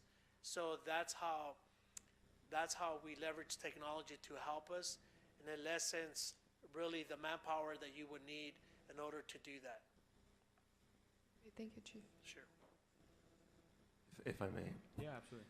I'd just like to interpret in my own way what this conversation that just happened. So the flock system and the ALPR, it's literally like a superpower, right? It is collecting data at a very high rate. In what I've learned, less than 1% of the data that it collects and processes results in some type of lead or criminal detection or something useful. Now, to make that possible with humans, it's basically impossible. We would have to hire maybe, it's unrealistic, right? We would have to hire dozens of police officers always staring at the license plates. So it is like a superpower, right? But the question is, what is the cost of it, right? The cost is not just what we pay for it. The cost is literally the safety of our community. Them being tracked, them having that information being shared with federal agents, ICE. And when I say that information, I don't just mean like, oh, so-and-so lives here. I mean patterns, their schedule of the week, where they are at 1 p.m., where they are at 7 p.m. That is the biggest problem, right? We're giving it served on a platter at that point. So the cost is not the $160,000 for 3 years of service or whatever the amount is. The cost is literally the potential, and as we've seen, the federal government will do it. The potential of them using that tool to easily and economically spending the least amount of money, coming and taking our community members and destroying our communities. And that is just something that I'm not willing to pay, right? That is a price that I'm not willing to pay for my community. If we're not able to catch 5 cars that are being stolen, but I'm able to keep actual people, in their communities, I will take the people 100 times over every time, because we're not here to protect property primarily. We're here to protect human lives, especially the human lives of those that are most vulnerable in our communities. And I think we all know that that is the main priority as elected officials. Thank you. Thank you for that, Councilman Barcena. Anybody else want to jump in? Yeah, with this topic specifically, you know, one thing that comes to mind is data and how much of it is being collected. My question to Chief Camacho is about how many days is the data stored in the flock system? 30 days. 30 days. Just, you know, as a comment to the council, I believe we have 23 cameras in the city, and the city of Bell comparatively has a total of 8, according to the flock safety website. And the amount of vehicles detected in the past 30 days, and this is as of today, is 371,000 vehicles. It's a lot, and you know, and it brings again the question of safety. How, you know, Balgarnis Police Department could be abiding through the laws and regulations of the use of the system, but you know, who is to say that external agencies, you know, could be possibly misusing the data? And I think that's a vulnerability in reference to the comment that I made earlier, that outside agencies who have access to that data, you know, could possibly misuse it. So that's just a comment and observation based on the information that's publicly disclosed by the flock safety system. Thank you for that, Mayor Pro Tem de la Rosa. Anybody else want to jump in? Have any more comments? Councilor Barcena? I do have a comment, something that I want to share with you guys from the contract that we have. And it's just food for thought, right? You know, my background, I went to UC Berkeley for computer science, and then I switched over and did technology and consumer behavior. So I am a little bit of a nerdy techie guy, even though I'm not a software developer like my brother. But having said that, there is this section on our contract called aggregated data. And this section of the contract basically says that they strip some of the identifying fields of what data they collect. So maybe they don't have the person's name, maybe they don't have the person's address, whatever, right? But in this particular clause of the contract, I think we have to be very careful about accepting what they're proposing, because here's what it says. Agency hereby grants Flock a non-exclusive, worldwide, perpetual, royalty-free, and right and license use and distribute such aggregated data to improve and enhance the services and for other development, diagnostic, and corrective purposes, other Flock offerings, and crime prevention efforts, and the list goes on. We are giving all this information that they're collecting, which 99% of that information is not related to criminals. We are giving 99% of these 390,000 vehicles per whatever amount that was. We are letting them have that data basically for free.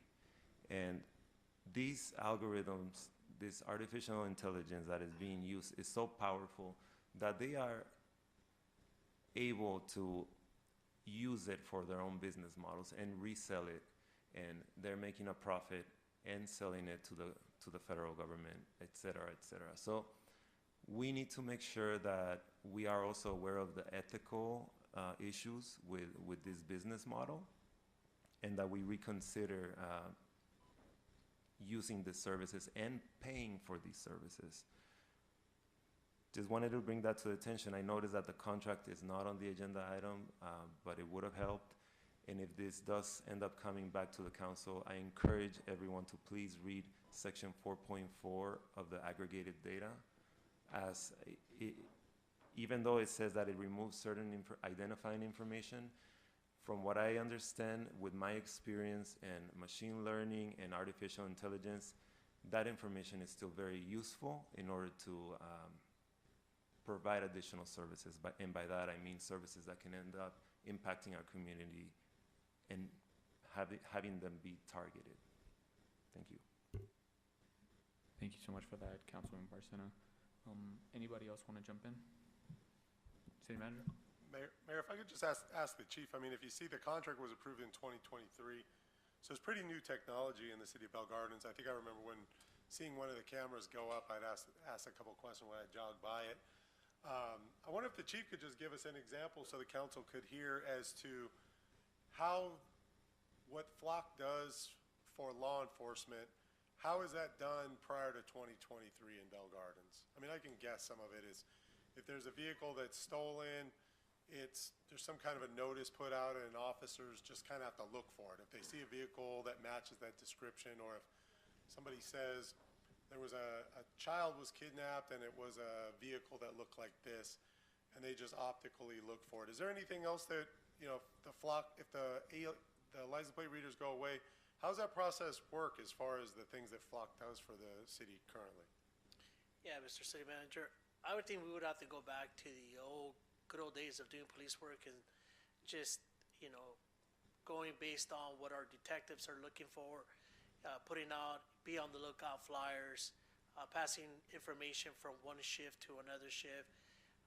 We would only know about the vehicles that were taken by you know, criminals from our agency. We wouldn't know anything in the surrounding agencies. So it would just be, you know, if you observe, you know, whatever you're looking for, then you would get behind that vehicle. You would run the plate via the radio. Dispatch will let you know, hey, there's this vehicle is stolen out of Carson, out of whatever city, and then the traffic stop would be conducted, and that's how we would go about. If we have a critical incident, whether it's a critical missing or maybe a serious violent crime that we're investigating, there would be no way for us to input that information into a system such as this one, Flock, because we would now have to do the teletype like the old days. But the problem is that nobody really pays attention to those teletypes. So that's how we would be able to kind of do police work without Flock. It would just, I think Councilmember Marco Barcena just said it. I mean, that's just like, we're talking about a super machine that is just going to replace, or it's going to take really 100 officers or maybe 1,000 officers to do what it does. And I wonder, Chief, that I know it was probably intuitive, but I thought it helped. It's not like it's technology that we've had here for 20 or 30 years. The other question I thought, or information that might be helpful, and I don't know if you know off the top of your head, but a lot of the examples I think are recovering stolen vehicles.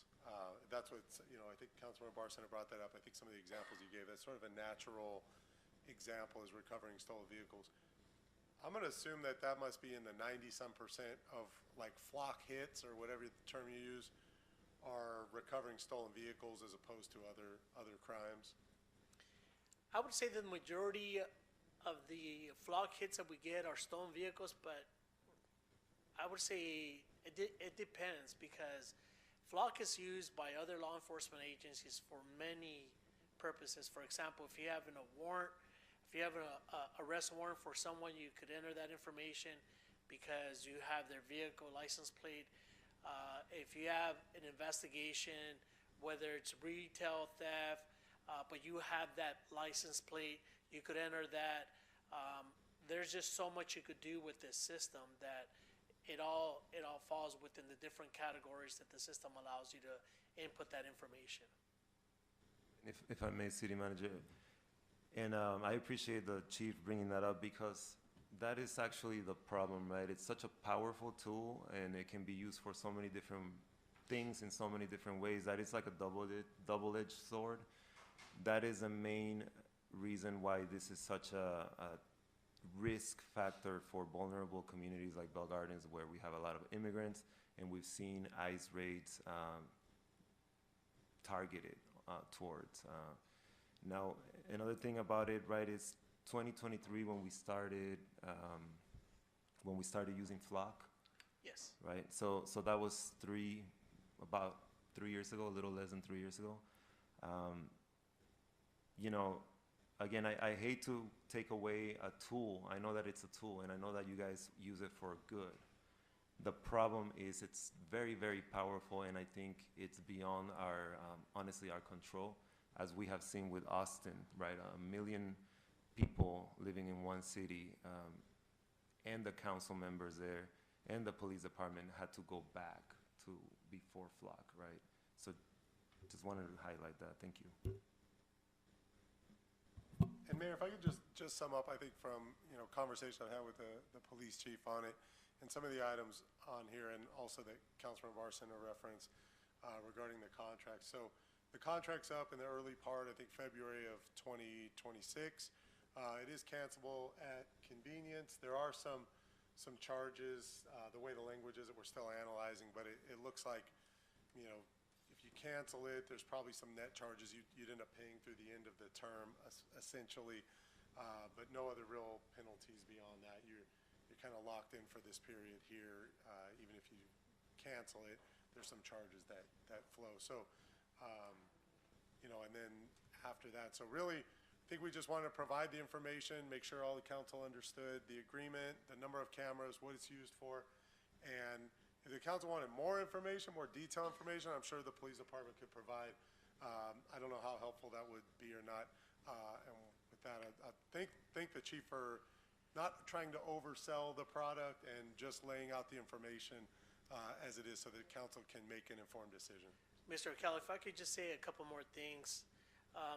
If we decided to go without, you know, we're canceling our agreement, it would be just what the rep is saying, that they would charge us about $800 to take down each of the cameras.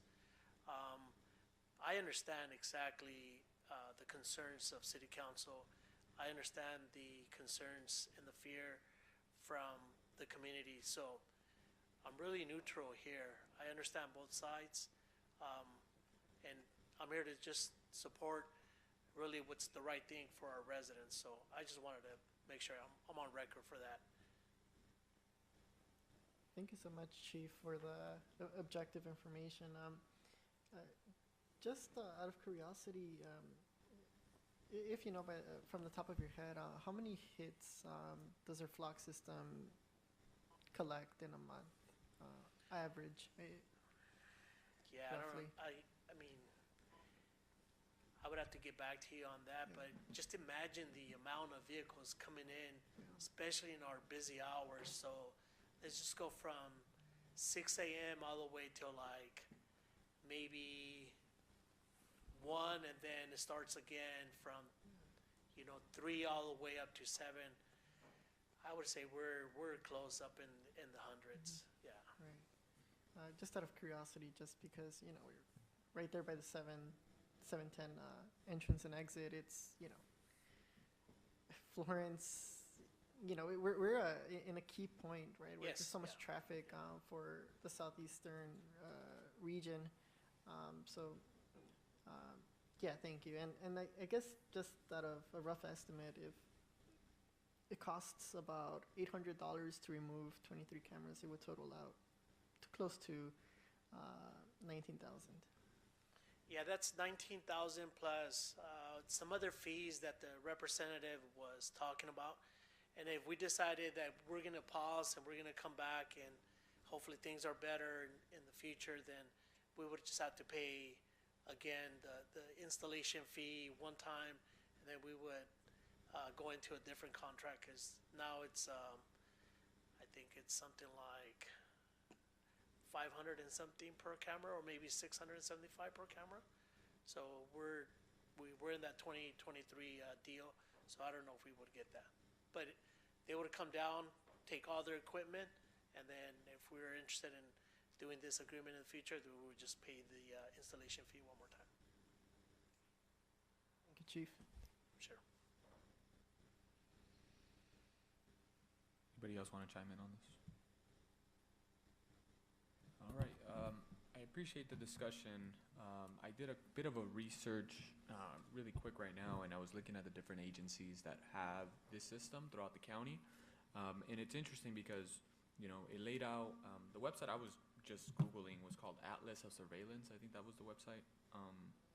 And it just had, atlasofsurveillance.org, and it has a list of cities, and they break down different sort of tools that are at the disposal of our agencies to use, right? So like they had one where they were able to break down data for like agencies that use body camera, body cams. They had agencies that use the flock system, drones, etc. And I did a quick math, and out of the 88 cities that are here within the county of LA, I think 48 of them have the flock, and then there's 40 that don't. Right, so some of them were a bit surprising to see that they didn't have it. Cities that particularly pertain to the Gateway region being like Artesia, Cerritos, Commerce, Compton, Cudahy, Hawaiian Gardens, Lakewood, La Mirada, Linwood, Maywood, Paramount. Trying to see what other cities nearby. I think those were for the most part. Santa Fe Springs and Rosemead towards San Gabriel. So I noticed that there are some cities that have flock systems and then some that don't. Is there a reason why some of them don't have it? Yes, Mayor. A lot of those agencies that you just mentioned are going to be contracted through the LA County Sheriff's Department. So, I mean, I don't know how it works in terms of like with the sheriffs, but do cities that have that are contract with the sheriffs don't have flock systems? It's totally up to the demands of the city council if they think it's beneficial. But I think one of the things that I've seen, at least in talking to my peers, is that when you go into an agreement like this, then you got to have those safety measures. And if they don't have someone that's going to oversee that, they just won't do it, because it also adds a lot of personnel. Like, I have a lieutenant, so the way it's structured in our department is the administrator is a lieutenant, and that lieutenant reports to the captain, and then under the administrator, then he controls, and he could see the different ways that the system's being used. There's training that's involved, so a lot of these agencies are, they don't have the funding, they don't have the manpower, so they just won't go into agreements. Got it. I appreciate that. I'm trying to see, and you're right, all of these cities that I mentioned don't have their own PDs. There are some of them that kind of maybe they do have, but I'm not too sure as far as like why they chose not to. I mean, I'm thinking like a city like Inglewood. I don't know if there's Inglewood PD or not, but I would assume. I don't know.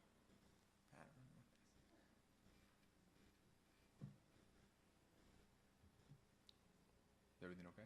Yeah, no, he was just showing me pretty much the same information you gave me. Oh, the Atlas surveillance. Yeah, it was an interesting site that has a lot of that data compiled. So yeah, I mean, I was surprised. Just 48 cities have flock system, and then there's 40 that don't. And then it also included school districts, and not school districts, but like for example, like campus, USC's DPS and stuff that have their own police agencies and their access to that. So I know that they have it there too. Well, when you look at the city of Bell, I mean, it's really almost the same size city as Bell Gardens, but we have 23. They only have like 8 or 10 cameras. And I could tell you it's because of the funding. I mean, so they only have one camera where either captures a vehicle going in or another camera captures a vehicle leaving the city. We have, in our locations, we have both vehicles entering and vehicles leaving. On both sides of the intersection, which is key. That's correct, yeah. Yeah. So that costs money to have 2 cameras at that specific location. Yeah. Thank you for that. Anybody else want to chime in on this? Just to inform the council where I'm at,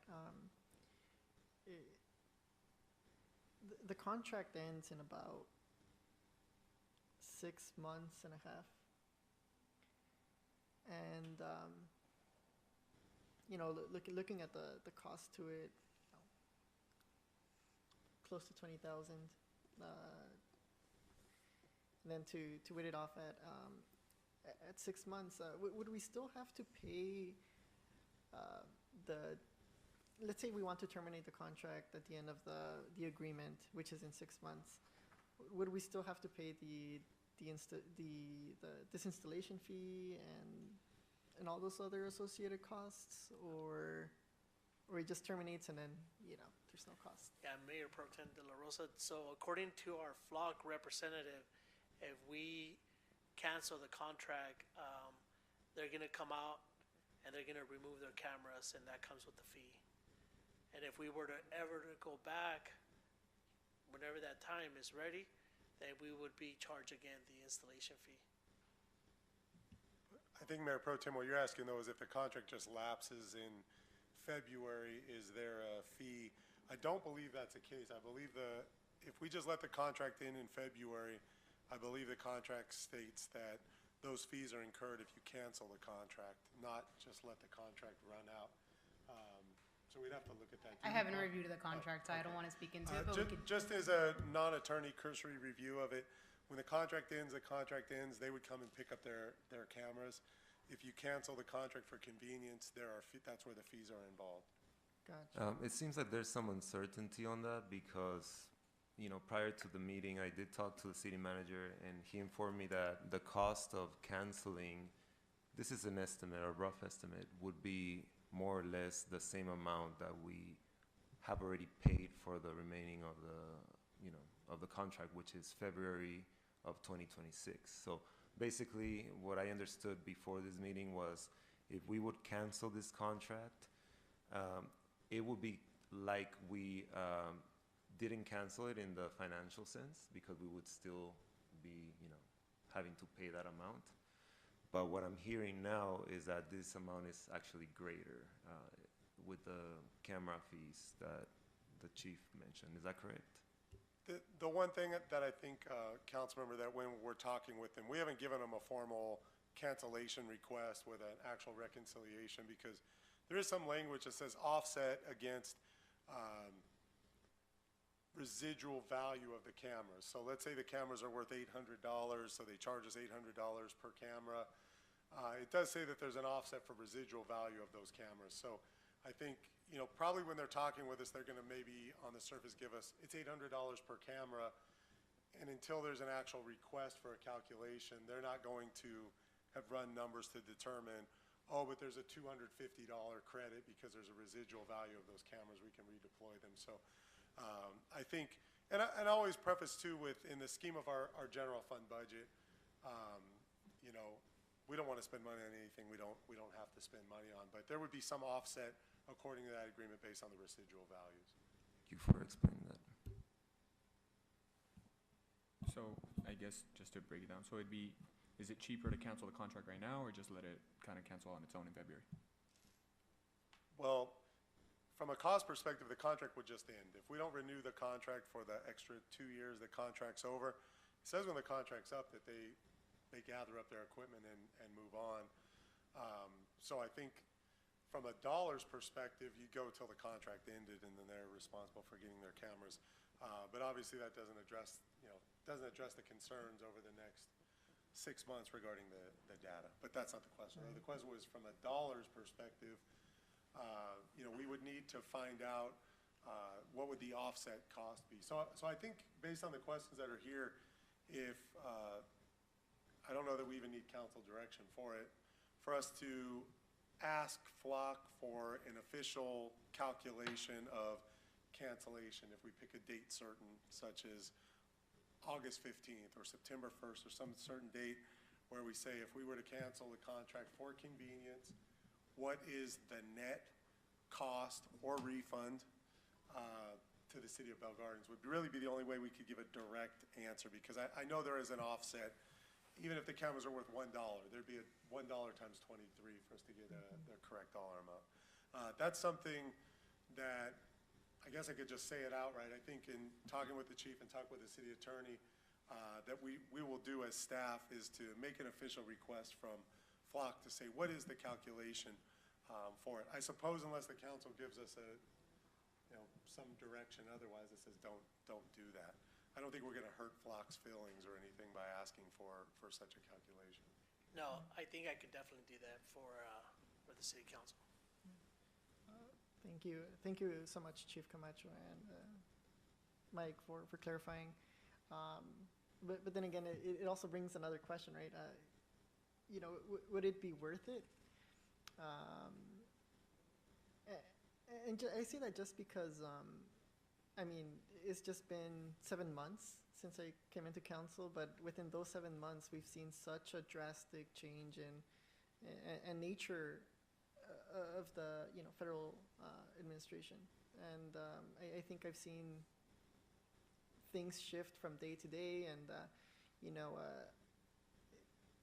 6 months is quite a long time if you put it into perspective. But that's currently where I'm at. But it would be very helpful to see the somewhat more of a solid number. But yeah, it's a lot of pressure in that sense.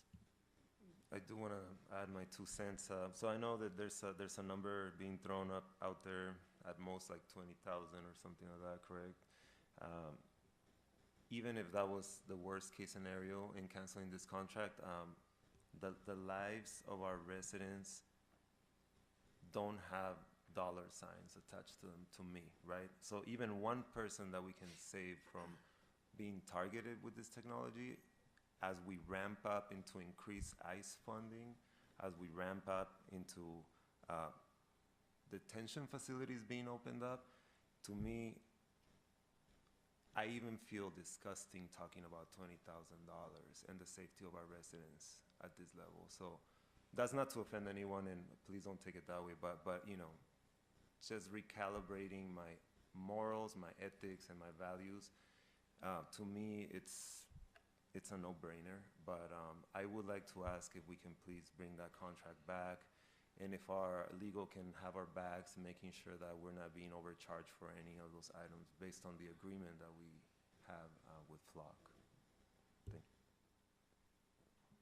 Yeah, thank you so much for the discussion. This is one of those interesting items because, I understand both sides to it, in terms of how it could be a tool for our law enforcement, but at the same time, how it's being used against our community, right? So, I'm thinking, and I'll go ahead and take it like 2 years ago when my car was stolen, right? And I felt like it really got me frustrated, and I couldn't believe it because I had never been hurt to that extent of like my own personal, like it's something that you see or, maybe you happen to hear about it, but when it happened to me, I was like, I'm still to this day, I'm still traumatized when I go outside and I sometimes don't see my car, and I'm like, it just throws off your whole day and your whole, like, it's just something that stays with you. And I remember luckily at the time, and this is a while, like 2-3 years ago now, almost to the day too, it was in the month of July, when this happened, it really shaped a different perception of how I saw like a tool like this and how much of an asset it can be. So I understand that perspective. While at the same time, to Councilman Barcena's point and the consistent amount of research, and by no means am I an expert when it comes to this field, but it is a little frightening to know just how much data is out there being collected, right? I don't know if anybody happens to be like, sometimes they're on the phone or maybe they're having a conversation, and next thing you know, they scroll on Facebook or Instagram, and all of a sudden that item that you were just talking about happens to pop up, right? And it's one of those things where it's like, how did they know, or how do you know that's happening? So, when you download an app, it'll sometimes tell you, at least on the iPhone or on the Apple products, they'll say like, do you want it to track you? Or it'll say like, oh, it'll give you 2 options, and one of them, the first one's like, ask app not to track. It's like, it's just an ask. It's not even guaranteed that they won't track you. So, I mean, I think about, this and to Councilman Barcena's point, where we are and the amount of funding that's coming down the pipeline for an agency like ICE and Border Patrol and just all these agencies that are really going to take it to the next level in terms of enforcing, going door to door, right? I'll take it one step further. Yesterday at Mass, to our chief's point, right? You mentioned, Chief, one of the things that you mentioned in the statement, and I appreciate you going to different congregations throughout the city, at the different faith-based organizations, and you made a point that now they're going to start transitioning, going from door to door, right? Instead of doing this mass, just going after people in public places. So they're going to be more strategic to that extent. What I'm afraid is, if they're going after folks, like, they need to be able to identify themselves. They need to be able to have the proper documentation, because they're not giving that information. Right, and that's what's very frustrating for me, for everybody, that we have rights and our rights are being violated.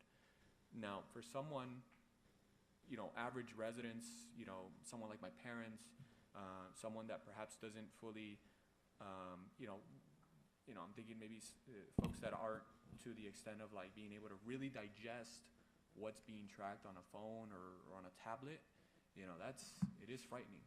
It is frightening. So. I mean, I understand, and I wish Councilwoman Dr. Franz de Leon was here also to give that input too, because I'm pretty sure she also feels some type of way when it comes to a topic like this. Because again, we're stuck in this side, because I can see how it can be used as a tool, but at the same time, I can see how it's being taken advantage of in this point. I'm glad that Mayor Pro Tem de la Rosa brought up that in 6 months or 7 months between now and February, this is going to be, we can end the contract there. But to then Councilor Barcena's point, it's like, well, are we going to wait 6 months and just wait more people to be taken? Right? And I don't want to talk too much because I already talked too much, but I do want to say that it is very concerning, and it's not just the flock system, right? We have social media platforms that have basically collected all kinds of data on every one of us. And as you all know, I don't know if you're aware, but executives from Meta, OpenAI, and other cutting-edge tech giants have been deputized into the army, right? So there is this huge blur between the private and public sector. It is a concern for the privacy of you, your kids, our council, our residents. Why? Because these are the same companies that are now part of the government, so there's a blur there. And the data that they have collected, they've had it for profit purposes. I'm sure they were selling the chief maybe like a cool gun or something like that. But unfortunately now, all of that can potentially shift into what we've already seen this administration doing, which is targeting our people, our residents. At the end of the day, we know that these detention centers are made of huge contracts with private entities, and I don't remember who mentioned that. I think my brother did.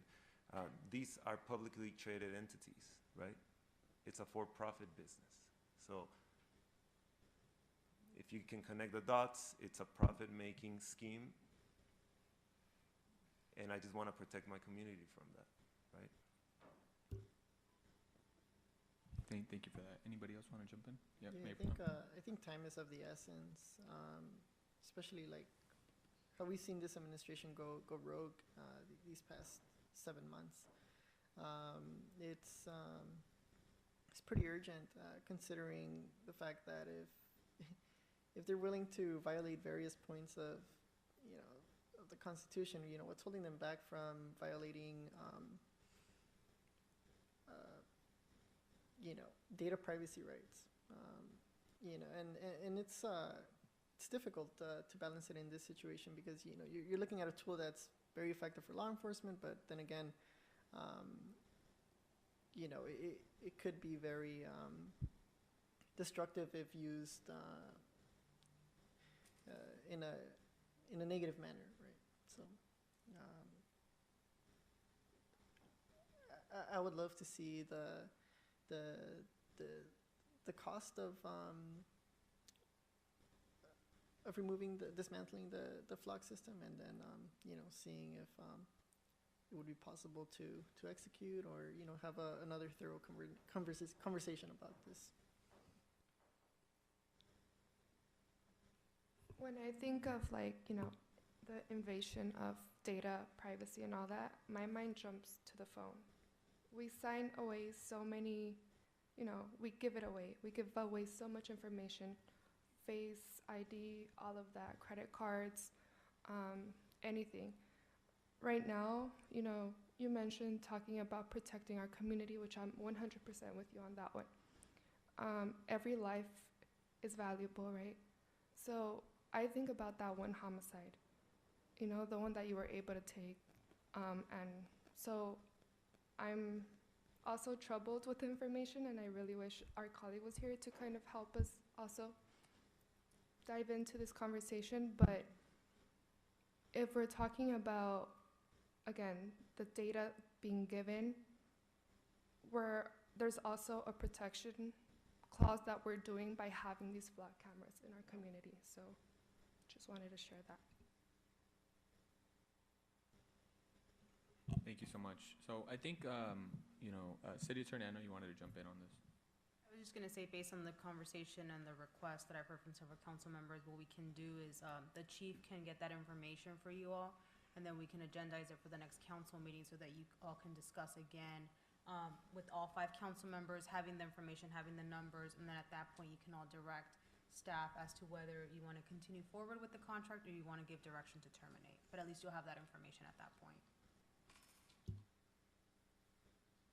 If possible, that's something that I like. Now, my other question is, if we decide to take action at that point, would there be another meeting that we would have to have? No, we would agendize it as a Okay. discussion of continuance of agreement or termination.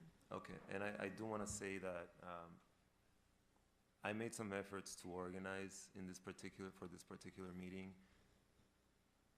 I only worked on it 2 days, so just be ready to hear more of your community for the next meeting. I love to organize. That's what I'm about. So I appreciate it, and I think I don't know if there's direction that needs to be done in terms of just bring this item back for the next council meeting. We have our direction, city manager. Yes. Perfect. All right. So if there's no objection, we will go ahead and move on to the next item, being City Council and Successor Agency comments. I'll go ahead and start off with Councilman. We're missing one item, Mayor. 11.3. Oh, 11.3. Oh, sorry about that. Oh, wait, should we go on that recess? Mayor, if we can take a recess, we have one interpreter today. Just that, if we could do a 10-minute break, please. Yeah, absolutely. Thank you. Thank you, Mayor. Sorry for all the interpretation in the back.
Mayor and members of the council, the meeting is now being live streamed.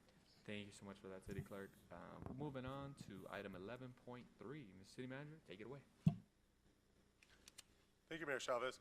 This item is a fiscal year 24-25 year-end cardroom revenue update. So we've given a couple updates to the council over the last 6 to 9 months, and we finally got the month of June. So we've got a full year to show you, and then some other information to present to you as well. I will turn it over to Manuel Carrillo, our Director of Finance and Administrative Services, to go through a presentation. Thank you, Mayor. Thank you, Mr. City Manager. Honorable Mayor and members of the City Council, this evening we'll be providing a cardroom revenue update for fiscal year 24-25. Now, on June 9th of this year, the city adopted the fiscal year 25-26 general fund budget, and as part of that presentation, a year-end 24-25 general fund projection was provided for both revenue and expenditures as of June 9th. This evening, we'll be providing a projected update as of today, July 28th. And on June 9th, we projected a general fund revenue to come in at about $43.1 million, with expenditures projected to be $46.6, resulting in a projected deficit of about $3.4 million. As part of a further analysis and monitoring, as of today's report, we project general fund revenue to come in at about $42.7 million and expenditures to remain at about $46.6, as previously projected, now resulting in a deficit of about $3.9 for the end of 24-25. Now, as part of the city's annual year-end closeout process, revenue categories are closely monitored. Actual year-end figures are confirmed to facilitate this closeout process. Now, at the time of this report for fiscal year 24-25, cardroom revenue figures have been confirmed and identified. The table on the slide provides a side-by-side comparison of the fiscal year 23-24 and 24-25 figures. And as you can see, the reduced amount of cardroom revenue for 24-25 compared to the prior year. And Manuel, if you slow there for a minute, about half of the shortfall is from the months of August, September, October, and November. So there's a big concentration there of shortfall, but even still, if you see in the month of June we think was impacted by the federal immigration activities, not just in the city of Bell Gardens, but even in cities that may be between where some of the customers of the bicycle live, and getting down here to Bell Gardens could have been a challenge with some of the things that were going on. But we're looking at about a $2.8 million shortfall from the year before, and like I said, about half of that is from the months of August through December timeframe. Thank you. In September 2024, SB 549 was signed into law, allowing tribes to sue private car rooms to stop the play of certain table games. Tribes filed a lawsuit on June 2nd of this year. Judges will decide if private car rooms continue to allow certain table games. Private car rooms believe that these certain table games are allowable, and they will take legal action in defense of the lawsuit. The city's card room JPA is currently working with card rooms, consultants, and industry groups to support the defense of the lawsuit. There are a series of proposed regulatory changes by the California District Attorney General's Office, which include changes to what are referred to as third-party proposition player services, as well as, and one of the items is that these games must rotate every 40 minutes, along with other changes as well. Changes to blackjack-style games. If implemented, there would be a significant slowdown in the pace of the games. There was a public hearing held this past May 28th and 29th of this year. And our cardroom JPA is working with card rooms, consultants, and industry groups to oppose the proposed regulations.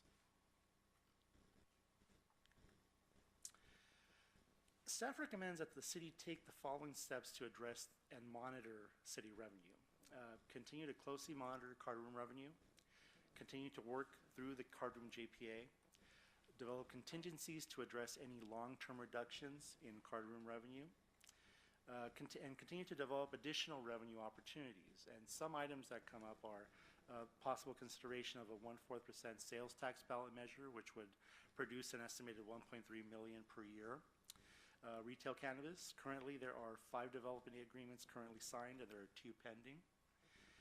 Potential sale of the city water system, we currently have an RFP scheduled for next month, August 2025, as well as the general fee study for the aquatic center, which is expected to be created at about August or September of this year. And that does conclude our presentation. Be glad to answer any questions that council might have regarding the topic. And I wonder if I, just for summary here, I think obviously, even with our fund balance being what it is in the 30-some million range, after we finish paying for the aquatic center, we'll be into the 17, 18 million range. A $3.5 million shortfall is not something that's sustainable in the long term. So those items that, Manuel, if you could go to the next steps, they're next, and some of them are kind of in the middle there. So this sales tax ballot measure, there's another local city nearby that's putting that on the ballot as a special election. Even though there are costs associated with a special election, the potential tax revenue covers that cost probably in the first 3 or 4 months of that sales tax measure. Retail cannabis, the 2 that are pending have until the 1st or 2nd week of September to sign their development agreements and pay the $100,000 each. So that's important from a fiscal perspective. The 5 that have been processed, they've paid their $100,000 signing fee, if you will, or community benefit in January 1. They'll be required to pay again. But really, they need to be up and running to generate the revenue that's included in this year's budget. The potential sell the water system probably, along with the sales tax ballot measure, has the greatest potential impact of revenue that hasn't already been fully anticipated. Like with the general fee study, we can pretty fully anticipate what that's going to look like. Retail cannabis, anticipate that once those locations are up and running, but the water system and the sales tax stand the chance to make the most impact. The reason with the water system is it would generally sell for a large dollar amount that could then be used to, number 1, pay back the general fund for money that's owed to the general fund from the water system, and then 2, would most likely still generate several millions of dollars of additional funds that could then be used either to shore up the general fund while some of these other things happen, or used to just keep the city afloat. So we're in a spot. I just want to make sure that the council understands, that's a significant shortfall in 1 year.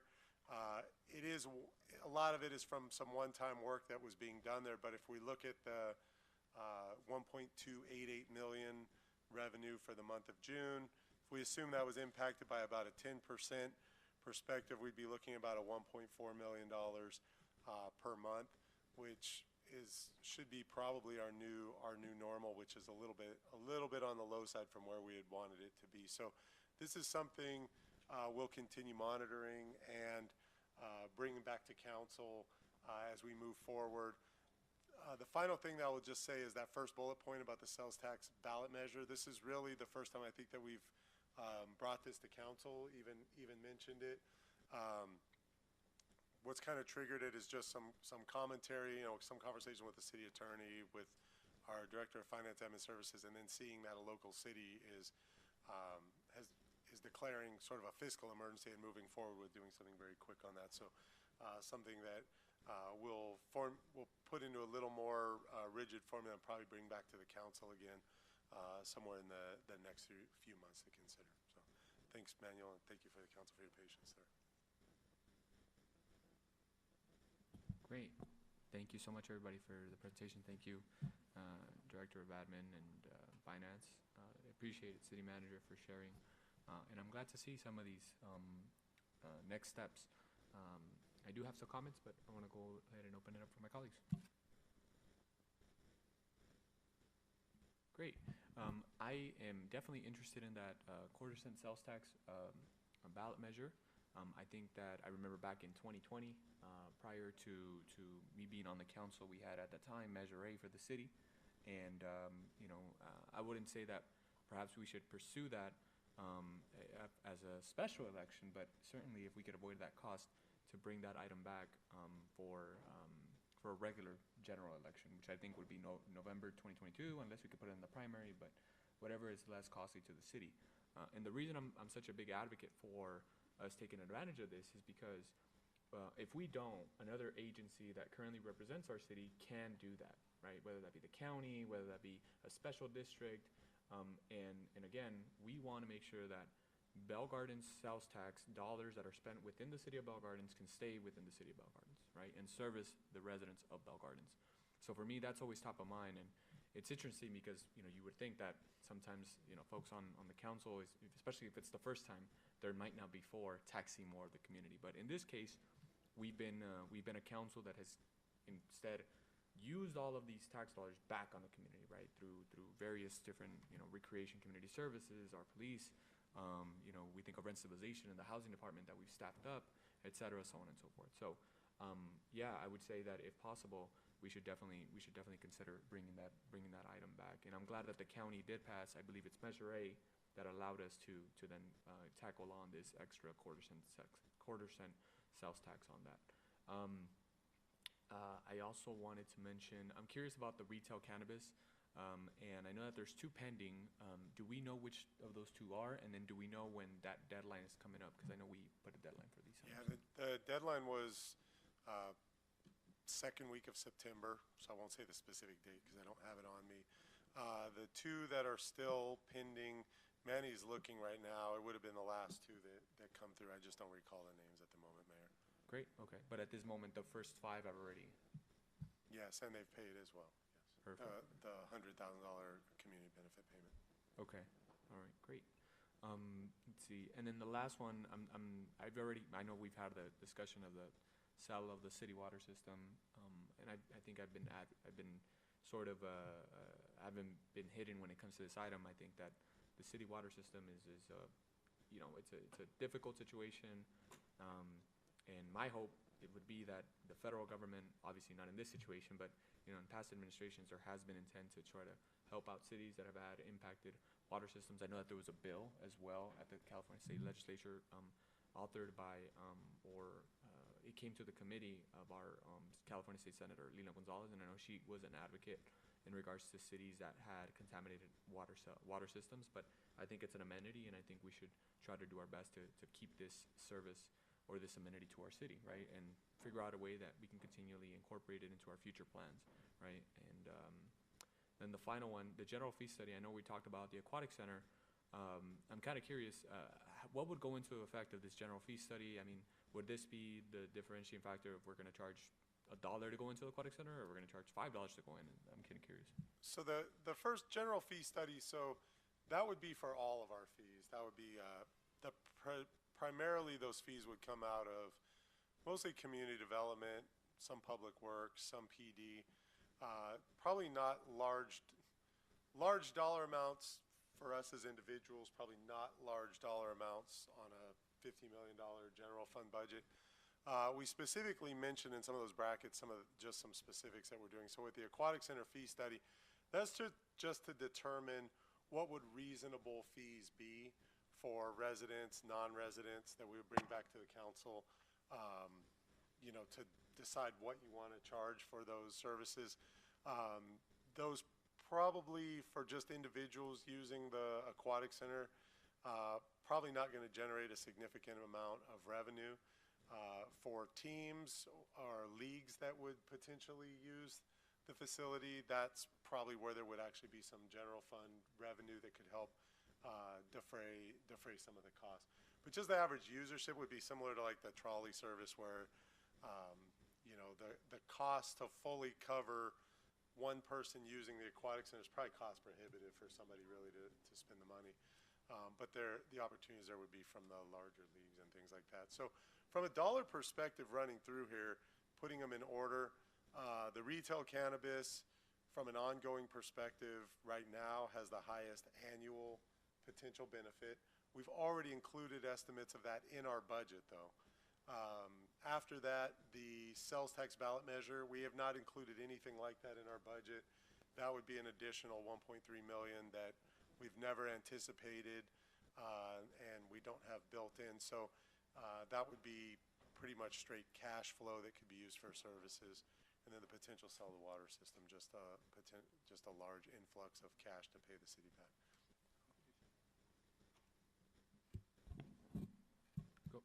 Thank you for that, City Manager. Go for it, Sally. So for those two pending DAs, it's for Zen Garden and Cureleaf, and they are to be executed by September 7th. Got it. And if September 7th gets here and they have not executed it, what happens to their development agreements or to their CUPs? It becomes expired because they're not allowed to move forward with it. Got it. Okay. Thank you for that. Just want to clarify, that's a very condensed version. Obviously, we would have to go through different steps to revoke it, but that would trigger that. Perfect. Thank you for sharing that. So, I mean, early September, I mean, we're practically already in August. Well, we're not, but we're going to be next week or later this week. So it gives it a month or so, a month and a half. Yeah, thank you again, Legal, for confirming and appreciate that input, City Manager. I would assume, and I might have missed this part, but for example, like the option to sell the water system, that'd be like a one-time kind of lump sum. Yes, lump sum. And the biggest part would be to pay the general fund back. The water system as a general fund, somewhere in the $7 to $9 million range. And then there would be leftover monies that the council could use to decide for what kind of services or infrastructure that the council want to use for the city residents. Yeah, absolutely. You know, I take pride in that our little trolley system is only a quarter, right? I think it's a quarter. It's a quarter. Last time I used it was a quarter. 50 cents. Depends. It was 50 cents. 50 cents, quarter? I mean, back in the day when I was in high school, you'd get it right there, right outside on Jaboneria and Gage, and it'll take you around the whole journey across the city. It's great. I enjoy it. I love it. And then, you know, for those that don't know, we actually have trolley system now on Sunday too, which is beautiful, and I love that. So I want to thank this council for supporting that. In the last one on the aquatic center, it's an interesting conversation because, you know, to Councilman Barcena's point about what's coming up next and how it's gonna shift, you know, we have a good opportunity with the Olympics being around the corner. And, you know, obviously our city has a really great relationship with the Mexican consulate. So what I'm already thinking is we get the Mexican aquatic team to come and participate and practice in our own aquatic center, since we're gonna have an Olympic-sized pool, right? And have them, you know, pay the tab of X amount of dollars that it's gonna cost. And I am more than sure that they can afford it. So I think it'd be great for us to update our fees by then. And if it's not the Mexican swimming team, maybe it could be the American swimming team. I don't know. But whichever international swimming team that's listening to this council meeting who wants to join and use our Olympic-sized pool, we're more than willing to accommodate if you'd pay top dollar. Maybe they could pay off the city water system. Anyways, anybody else want to chime in on this? Yes, if I may, I just want to mention we did talk to someone a coach, I think it's a swimming coach from Whittier College. Was there any sort of like direction or any potential? Because he was talking about an international team, maybe renting out the pool. Did we get anything? And if not, can we follow up just to see if it's something that we can plug in already? Of course, if we can have a Mexican team, even better. But at this point, we'll take Russia if we need to. Okay, I don't know about Russia. No? Okay. Ukraine? Okay. We'll take Ukraine. Okay. And then another thing that I wanted to mention in regards to like revenue making opportunities. I did have a question. The 1/4 cent increase, how much? Because I remember when we did the other what is it called, the tax increase, sorry, I remember we had to catch up with a bunch of cities. So that was a good thing for us because we were able to say, hey, this city over here is already at this level. Are we in a similar situation now, Mike? We're we're probably closer to the leading edge. Off the top of my head right now, I'm only aware of one city that's doing it, but I think it'll be like one or two probably this November, and then you'll start seeing a bulk of maybe 5 to 15 that will show up in 2026. So we probably would be kind of in that early middle of the pack group if we brought that to the voters. If the council gave us direction to bring that to the voters. Okay, thank you. And just to add to that, and the reason why that is because the cap opened up with the county bringing a measure.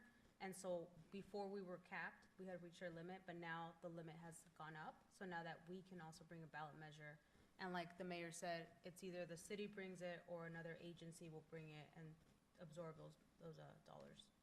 Right, I do remember when we worked on that and we raised money for the campaign.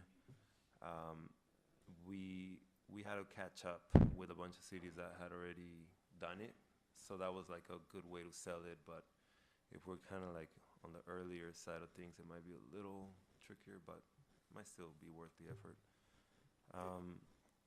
An idea that I mentioned in the past, and I know that there's certain restrictions because of the grant funds that we've used on our facilities, is charging for parking, specifically for non-residents. I know that it's sort of like the automatic answer is like, we can't do it because of what the funding that we've used, but I want to make sure that we know that we can do it, because I see other cities doing it, and I hear that it's a very, very good source of revenue. And I think because we have the sports center and it's so popular in the entire Southeast, we could potentially, look into, especially with a new parking lot that we're about to have, hopefully in the next 2 months. Is that how soon it's gonna come? Closer to 3. Oh yeah, about 2.5 months. Yes, Councilmember. Okay, and that's all for this item. Thank you. All right. Just to get a little bit of more context, on slide number 3, we see that in September of 2024, we did see quite a substantial decrease. And my question is this solely attributed to the fact that the Senate bill was signed into law that month, or are there other external factors? It was the card room's decision to take on significant construction projects inside of the card room areas that happen to be their high dollar rooms. I think their thought process there was that they would rather take all the pain in a 2 or 3 month period than drag it out over a 6 to 9 month period. And I think the one thing that we can rely on there is as much as we want that card room revenue, they want it as their primary source of revenue. So I don't know what the numbers would have looked like had they dragged that out and done room by room in the high dollar. But they want to make their money as much or more than we want them to make that money as well. So I think that was a calculated risk. And they're looking at things from a long-term perspective, that if things don't go well with these AG rules or with the tribal lawsuit, that they're the place that people want to go to if the market shrinks up, and that those investments that they put in now are going to pay off in the long term. So that was really related to construction, Mayor Pro Tem. Thank you so much.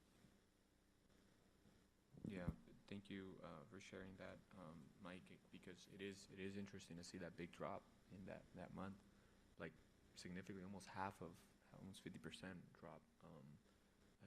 I don't know if there was discussions between the city or the casino just itself in terms of their management, as far as maybe strategizing what the better approach could have been to sort of mitigate the impact. I don't know if they even thought about that. Yeah, they think about their money, I think, quite specifically.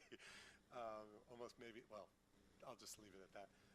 So I think they ran the calculations there and determined that made more sense to get everything done all at one time, as opposed to room by room, which would have just drawn it out. So we would have seen lower numbers for a longer period of time. And I think their thought was in winning those customers back was more realistic if they did it in a short amount of time. Yeah, good point. Yeah, does anybody else want to make any more points, comments about this item? All right, I'll just finally say, bring it back to the tax measure. I would like to see this item be brought, specifically considering the 0.25% sales tax ballot measure, to the council. I think I want to thank the city manager's leadership in the last time a sales tax measure was brought up, because I don't think any of us were here with the exception of Councilman Barcena. And, at the time, there was a council that was only 4 people, right? And it was a council for 4 people, and it was during the midst of COVID on top of that. And you had a council that was, there was people on the council that were removed by a judge, and it was a very, if we talk about difficult times, they had their difficult times, and, now we're obviously addressing in difficult times. And I would want to acknowledge just leadership and sort of, in a way it's a risk, because you're putting all this effort and time and studies, and, you gotta have to just put it up to the dais and see, hopefully it works out. But thankfully and you needed, I think, the 4 votes at that time too. So thankfully, it was Councilman Barcena who was part of that council, and I was glad to see that. And at the time I was still, I think I was I had just started my sort of activism within the community, and then from there I kind of became a candidate, and then so on and so forth. But I understood that it was a key component of having that tax measure passed was the leadership of the council, where we had active members on the council on the dais, whether it was at the time Mayor Cortez or Councilman Barcena, who were actively promoting this measure, doing videos, educating residents about the benefits this could have. So I would encourage the rest of this new council to continue taking that leadership and saying, hey, we need to be for this item, because, as I said, we want to make sure that Bell Gardens dollars that are spent stay within BG, right? And they're going to be turned back into services. So again, at least when it comes to this item, I'm not afraid to say it, like, I'm all in, I'm full supportive of it, and we can tackle it from a multitude of different perspectives. But again, it begins on the council, right? The people trust us, and if we can formulate that message enough where, hey, like I said, bring it back to that slogan, dollars that are spent in BG should stay in BG. So anyways, I'm glad to see this item being brought, and I look forward to perhaps in the future, whenever the time is appropriate, that we bring this item forward and we have that discussion to put it on the ballot. Anyways, anybody else want to chime in before we move on? All right, seeing none, there's no necessary for receive and file, so we'll just go ahead and move on to the final portion, which is the comments. I'll go ahead and begin with Councilman Barcena. Thank you. I want to ask staff, if possible, to bring back to the next council meeting. No pressure. If it's not possible, don't worry about it. But I am interested in getting picture ID cards for residents, right? The benefit, obviously, is for administrative purposes. People have their resident card, they get their resident discount for whatever service that we're able to offer. The other benefit that I was not aware of, but I learned recently, is that it actually helps for them to have a photo ID if they are undocumented. If the photo ID can show that they've been living here for 2 years, then I think that prevents them from, being targeted for certain reasons. And I don't remember off the top of my head right now, but if someone knows what this is about, please let me know. But I'll find out that information and forward it over to Mike or whoever wants to work on that item. But I do think that item it might be worth it to roll it out as the pool opens up, right? Because the pool, you get in there with a resident discount and all that good stuff. So that's one thing that I'd like to ask, please. And then, would you allow me to come back to my comments? I don't have all the items. Councilwoman Gee? So very briefly, just want to say thank you to staff, thank you council members, and just invite everyone to our National Night Out. It'll be August 5th, right? Tuesday. Time, 5:30? 5? Okay, 5 p.m. Thank you.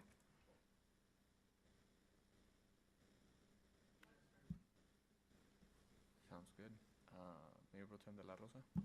I want to thank staff and my fellow colleagues for such a productive meeting, and yeah, just want to thank everyone and have a good night. All right, Councilman Barca. Right, so I was trying to remember about Ford Park Pool. As you guys know, we are supposed to open in October. I'd like to ask or remind staff that we might need to have like a ad hoc meeting just to make sure like all the details in regards to what the council envisions this ribbon cutting could look like. If we can like get organized. I know you guys probably had it on your calendar already, but I still wanted to put it out there. And also to let the rest of the council know that I'm here if you guys want to, you know, relay any information to discuss with the ad hoc. I want you guys to also be have a say in what this looks like. It's really important, and whatever I can do to make that happen, please count on me. Thank you. Thank you for that, Councilman Barcena.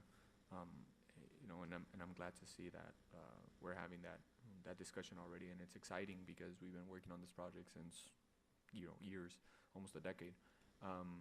So for my comments, I just want to thank everybody for the meeting. Thank all the residents that came out and spoke on behalf of the ALPR system. Want to talk about that topic, and then at the same time about the state of emergency. I do want to make a comment, and I would want to bring this item to the council in regards to seeing if we can declare a state of emergency as a city regarding just the overall situation that we're all experiencing.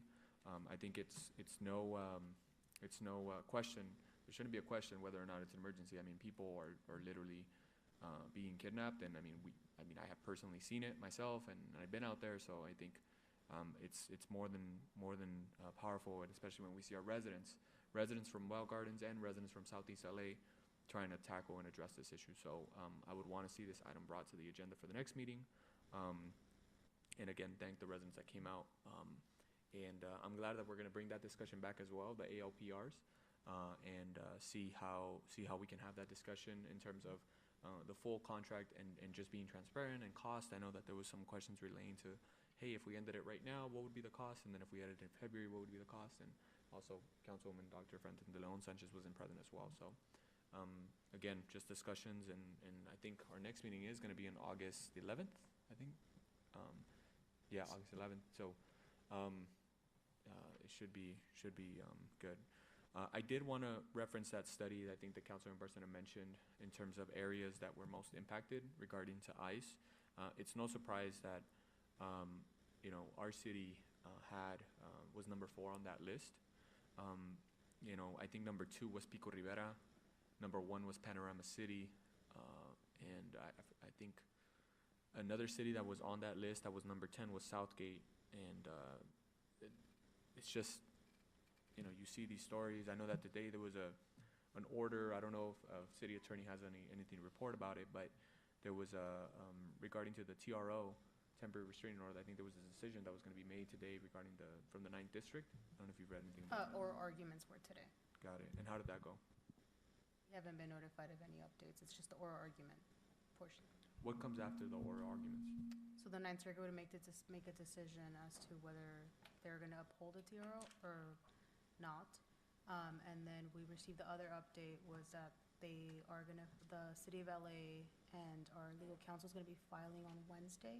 That's the anticipated date to file for the cities to ask for permission to join the lawsuit.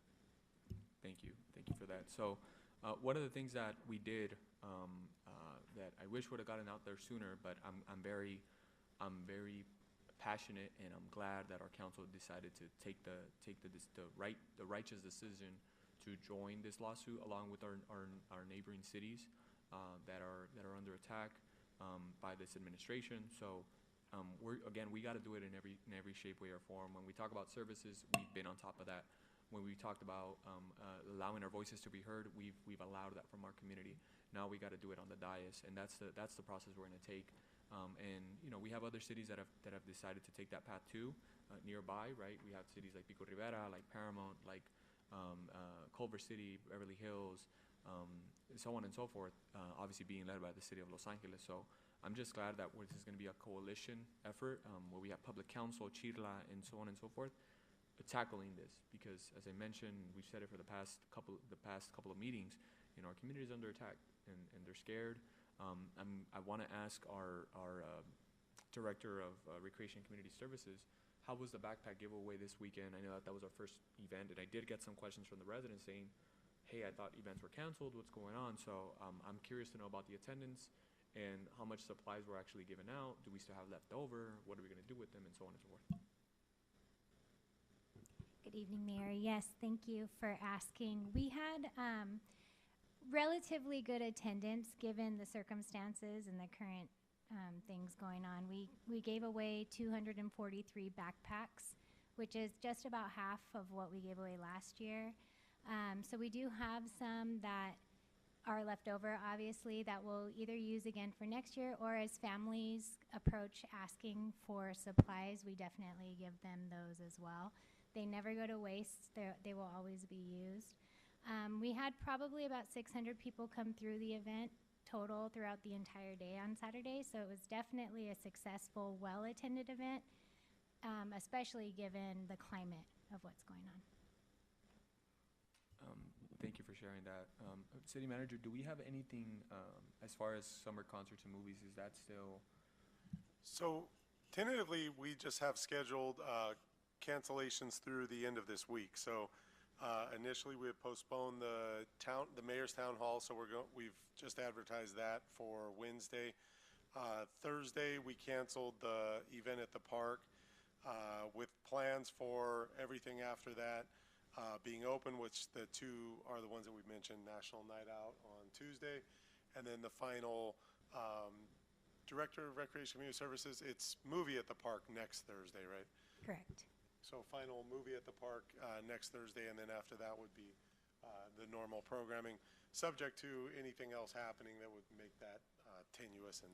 Excuse me, Mr. City Manager. We also rescheduled one of our concerts at the National Night Out event, so we'll have a band, which we don't typically do at National Night Out, but we'll add a band on Tuesday. They used to be called Anything for Selena's band. It's a Selena tribute band. Great. I think they were the ones that were going to perform at the 4th of July, or I think they performed last year at the 4th of July. This year we had a different band scheduled for 4th of July. They were just in our regular lineup for summer concerts, and so one of them that we canceled, and they were available on August 5th, so we'll reschedule them for that day. Great stuff. I know Councilman Barcena is definitely a huge fan of Corazón de Maná.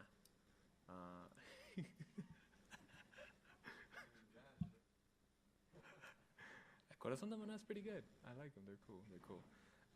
So I was a little bit bummed out that we didn't get to hear them. Huge fan of them. All right. Well, if there's nothing else to report, one final thing. All of us on council, we were at NALEO. We attended the National Association of Latino Appointed and Elected Officials. It was in Atlanta, Georgia, this last week. And it was great to see our council together, united, attending such a conference. And there's definitely mixed emotions from this institution like NALEO. It's obviously nonpartisan, and they follow a very strict guide and just their policies and stuff. So I wish they could have been a little bit more, made a statement in regards to just this whole immigration situation and really acknowledge this moment. So I was a little bit disappointed that they didn't. But again, we got to do our part. So with that said, there's no objection by the members of the City Council. I'd like to close and adjourn this meeting at 9:18 p.m.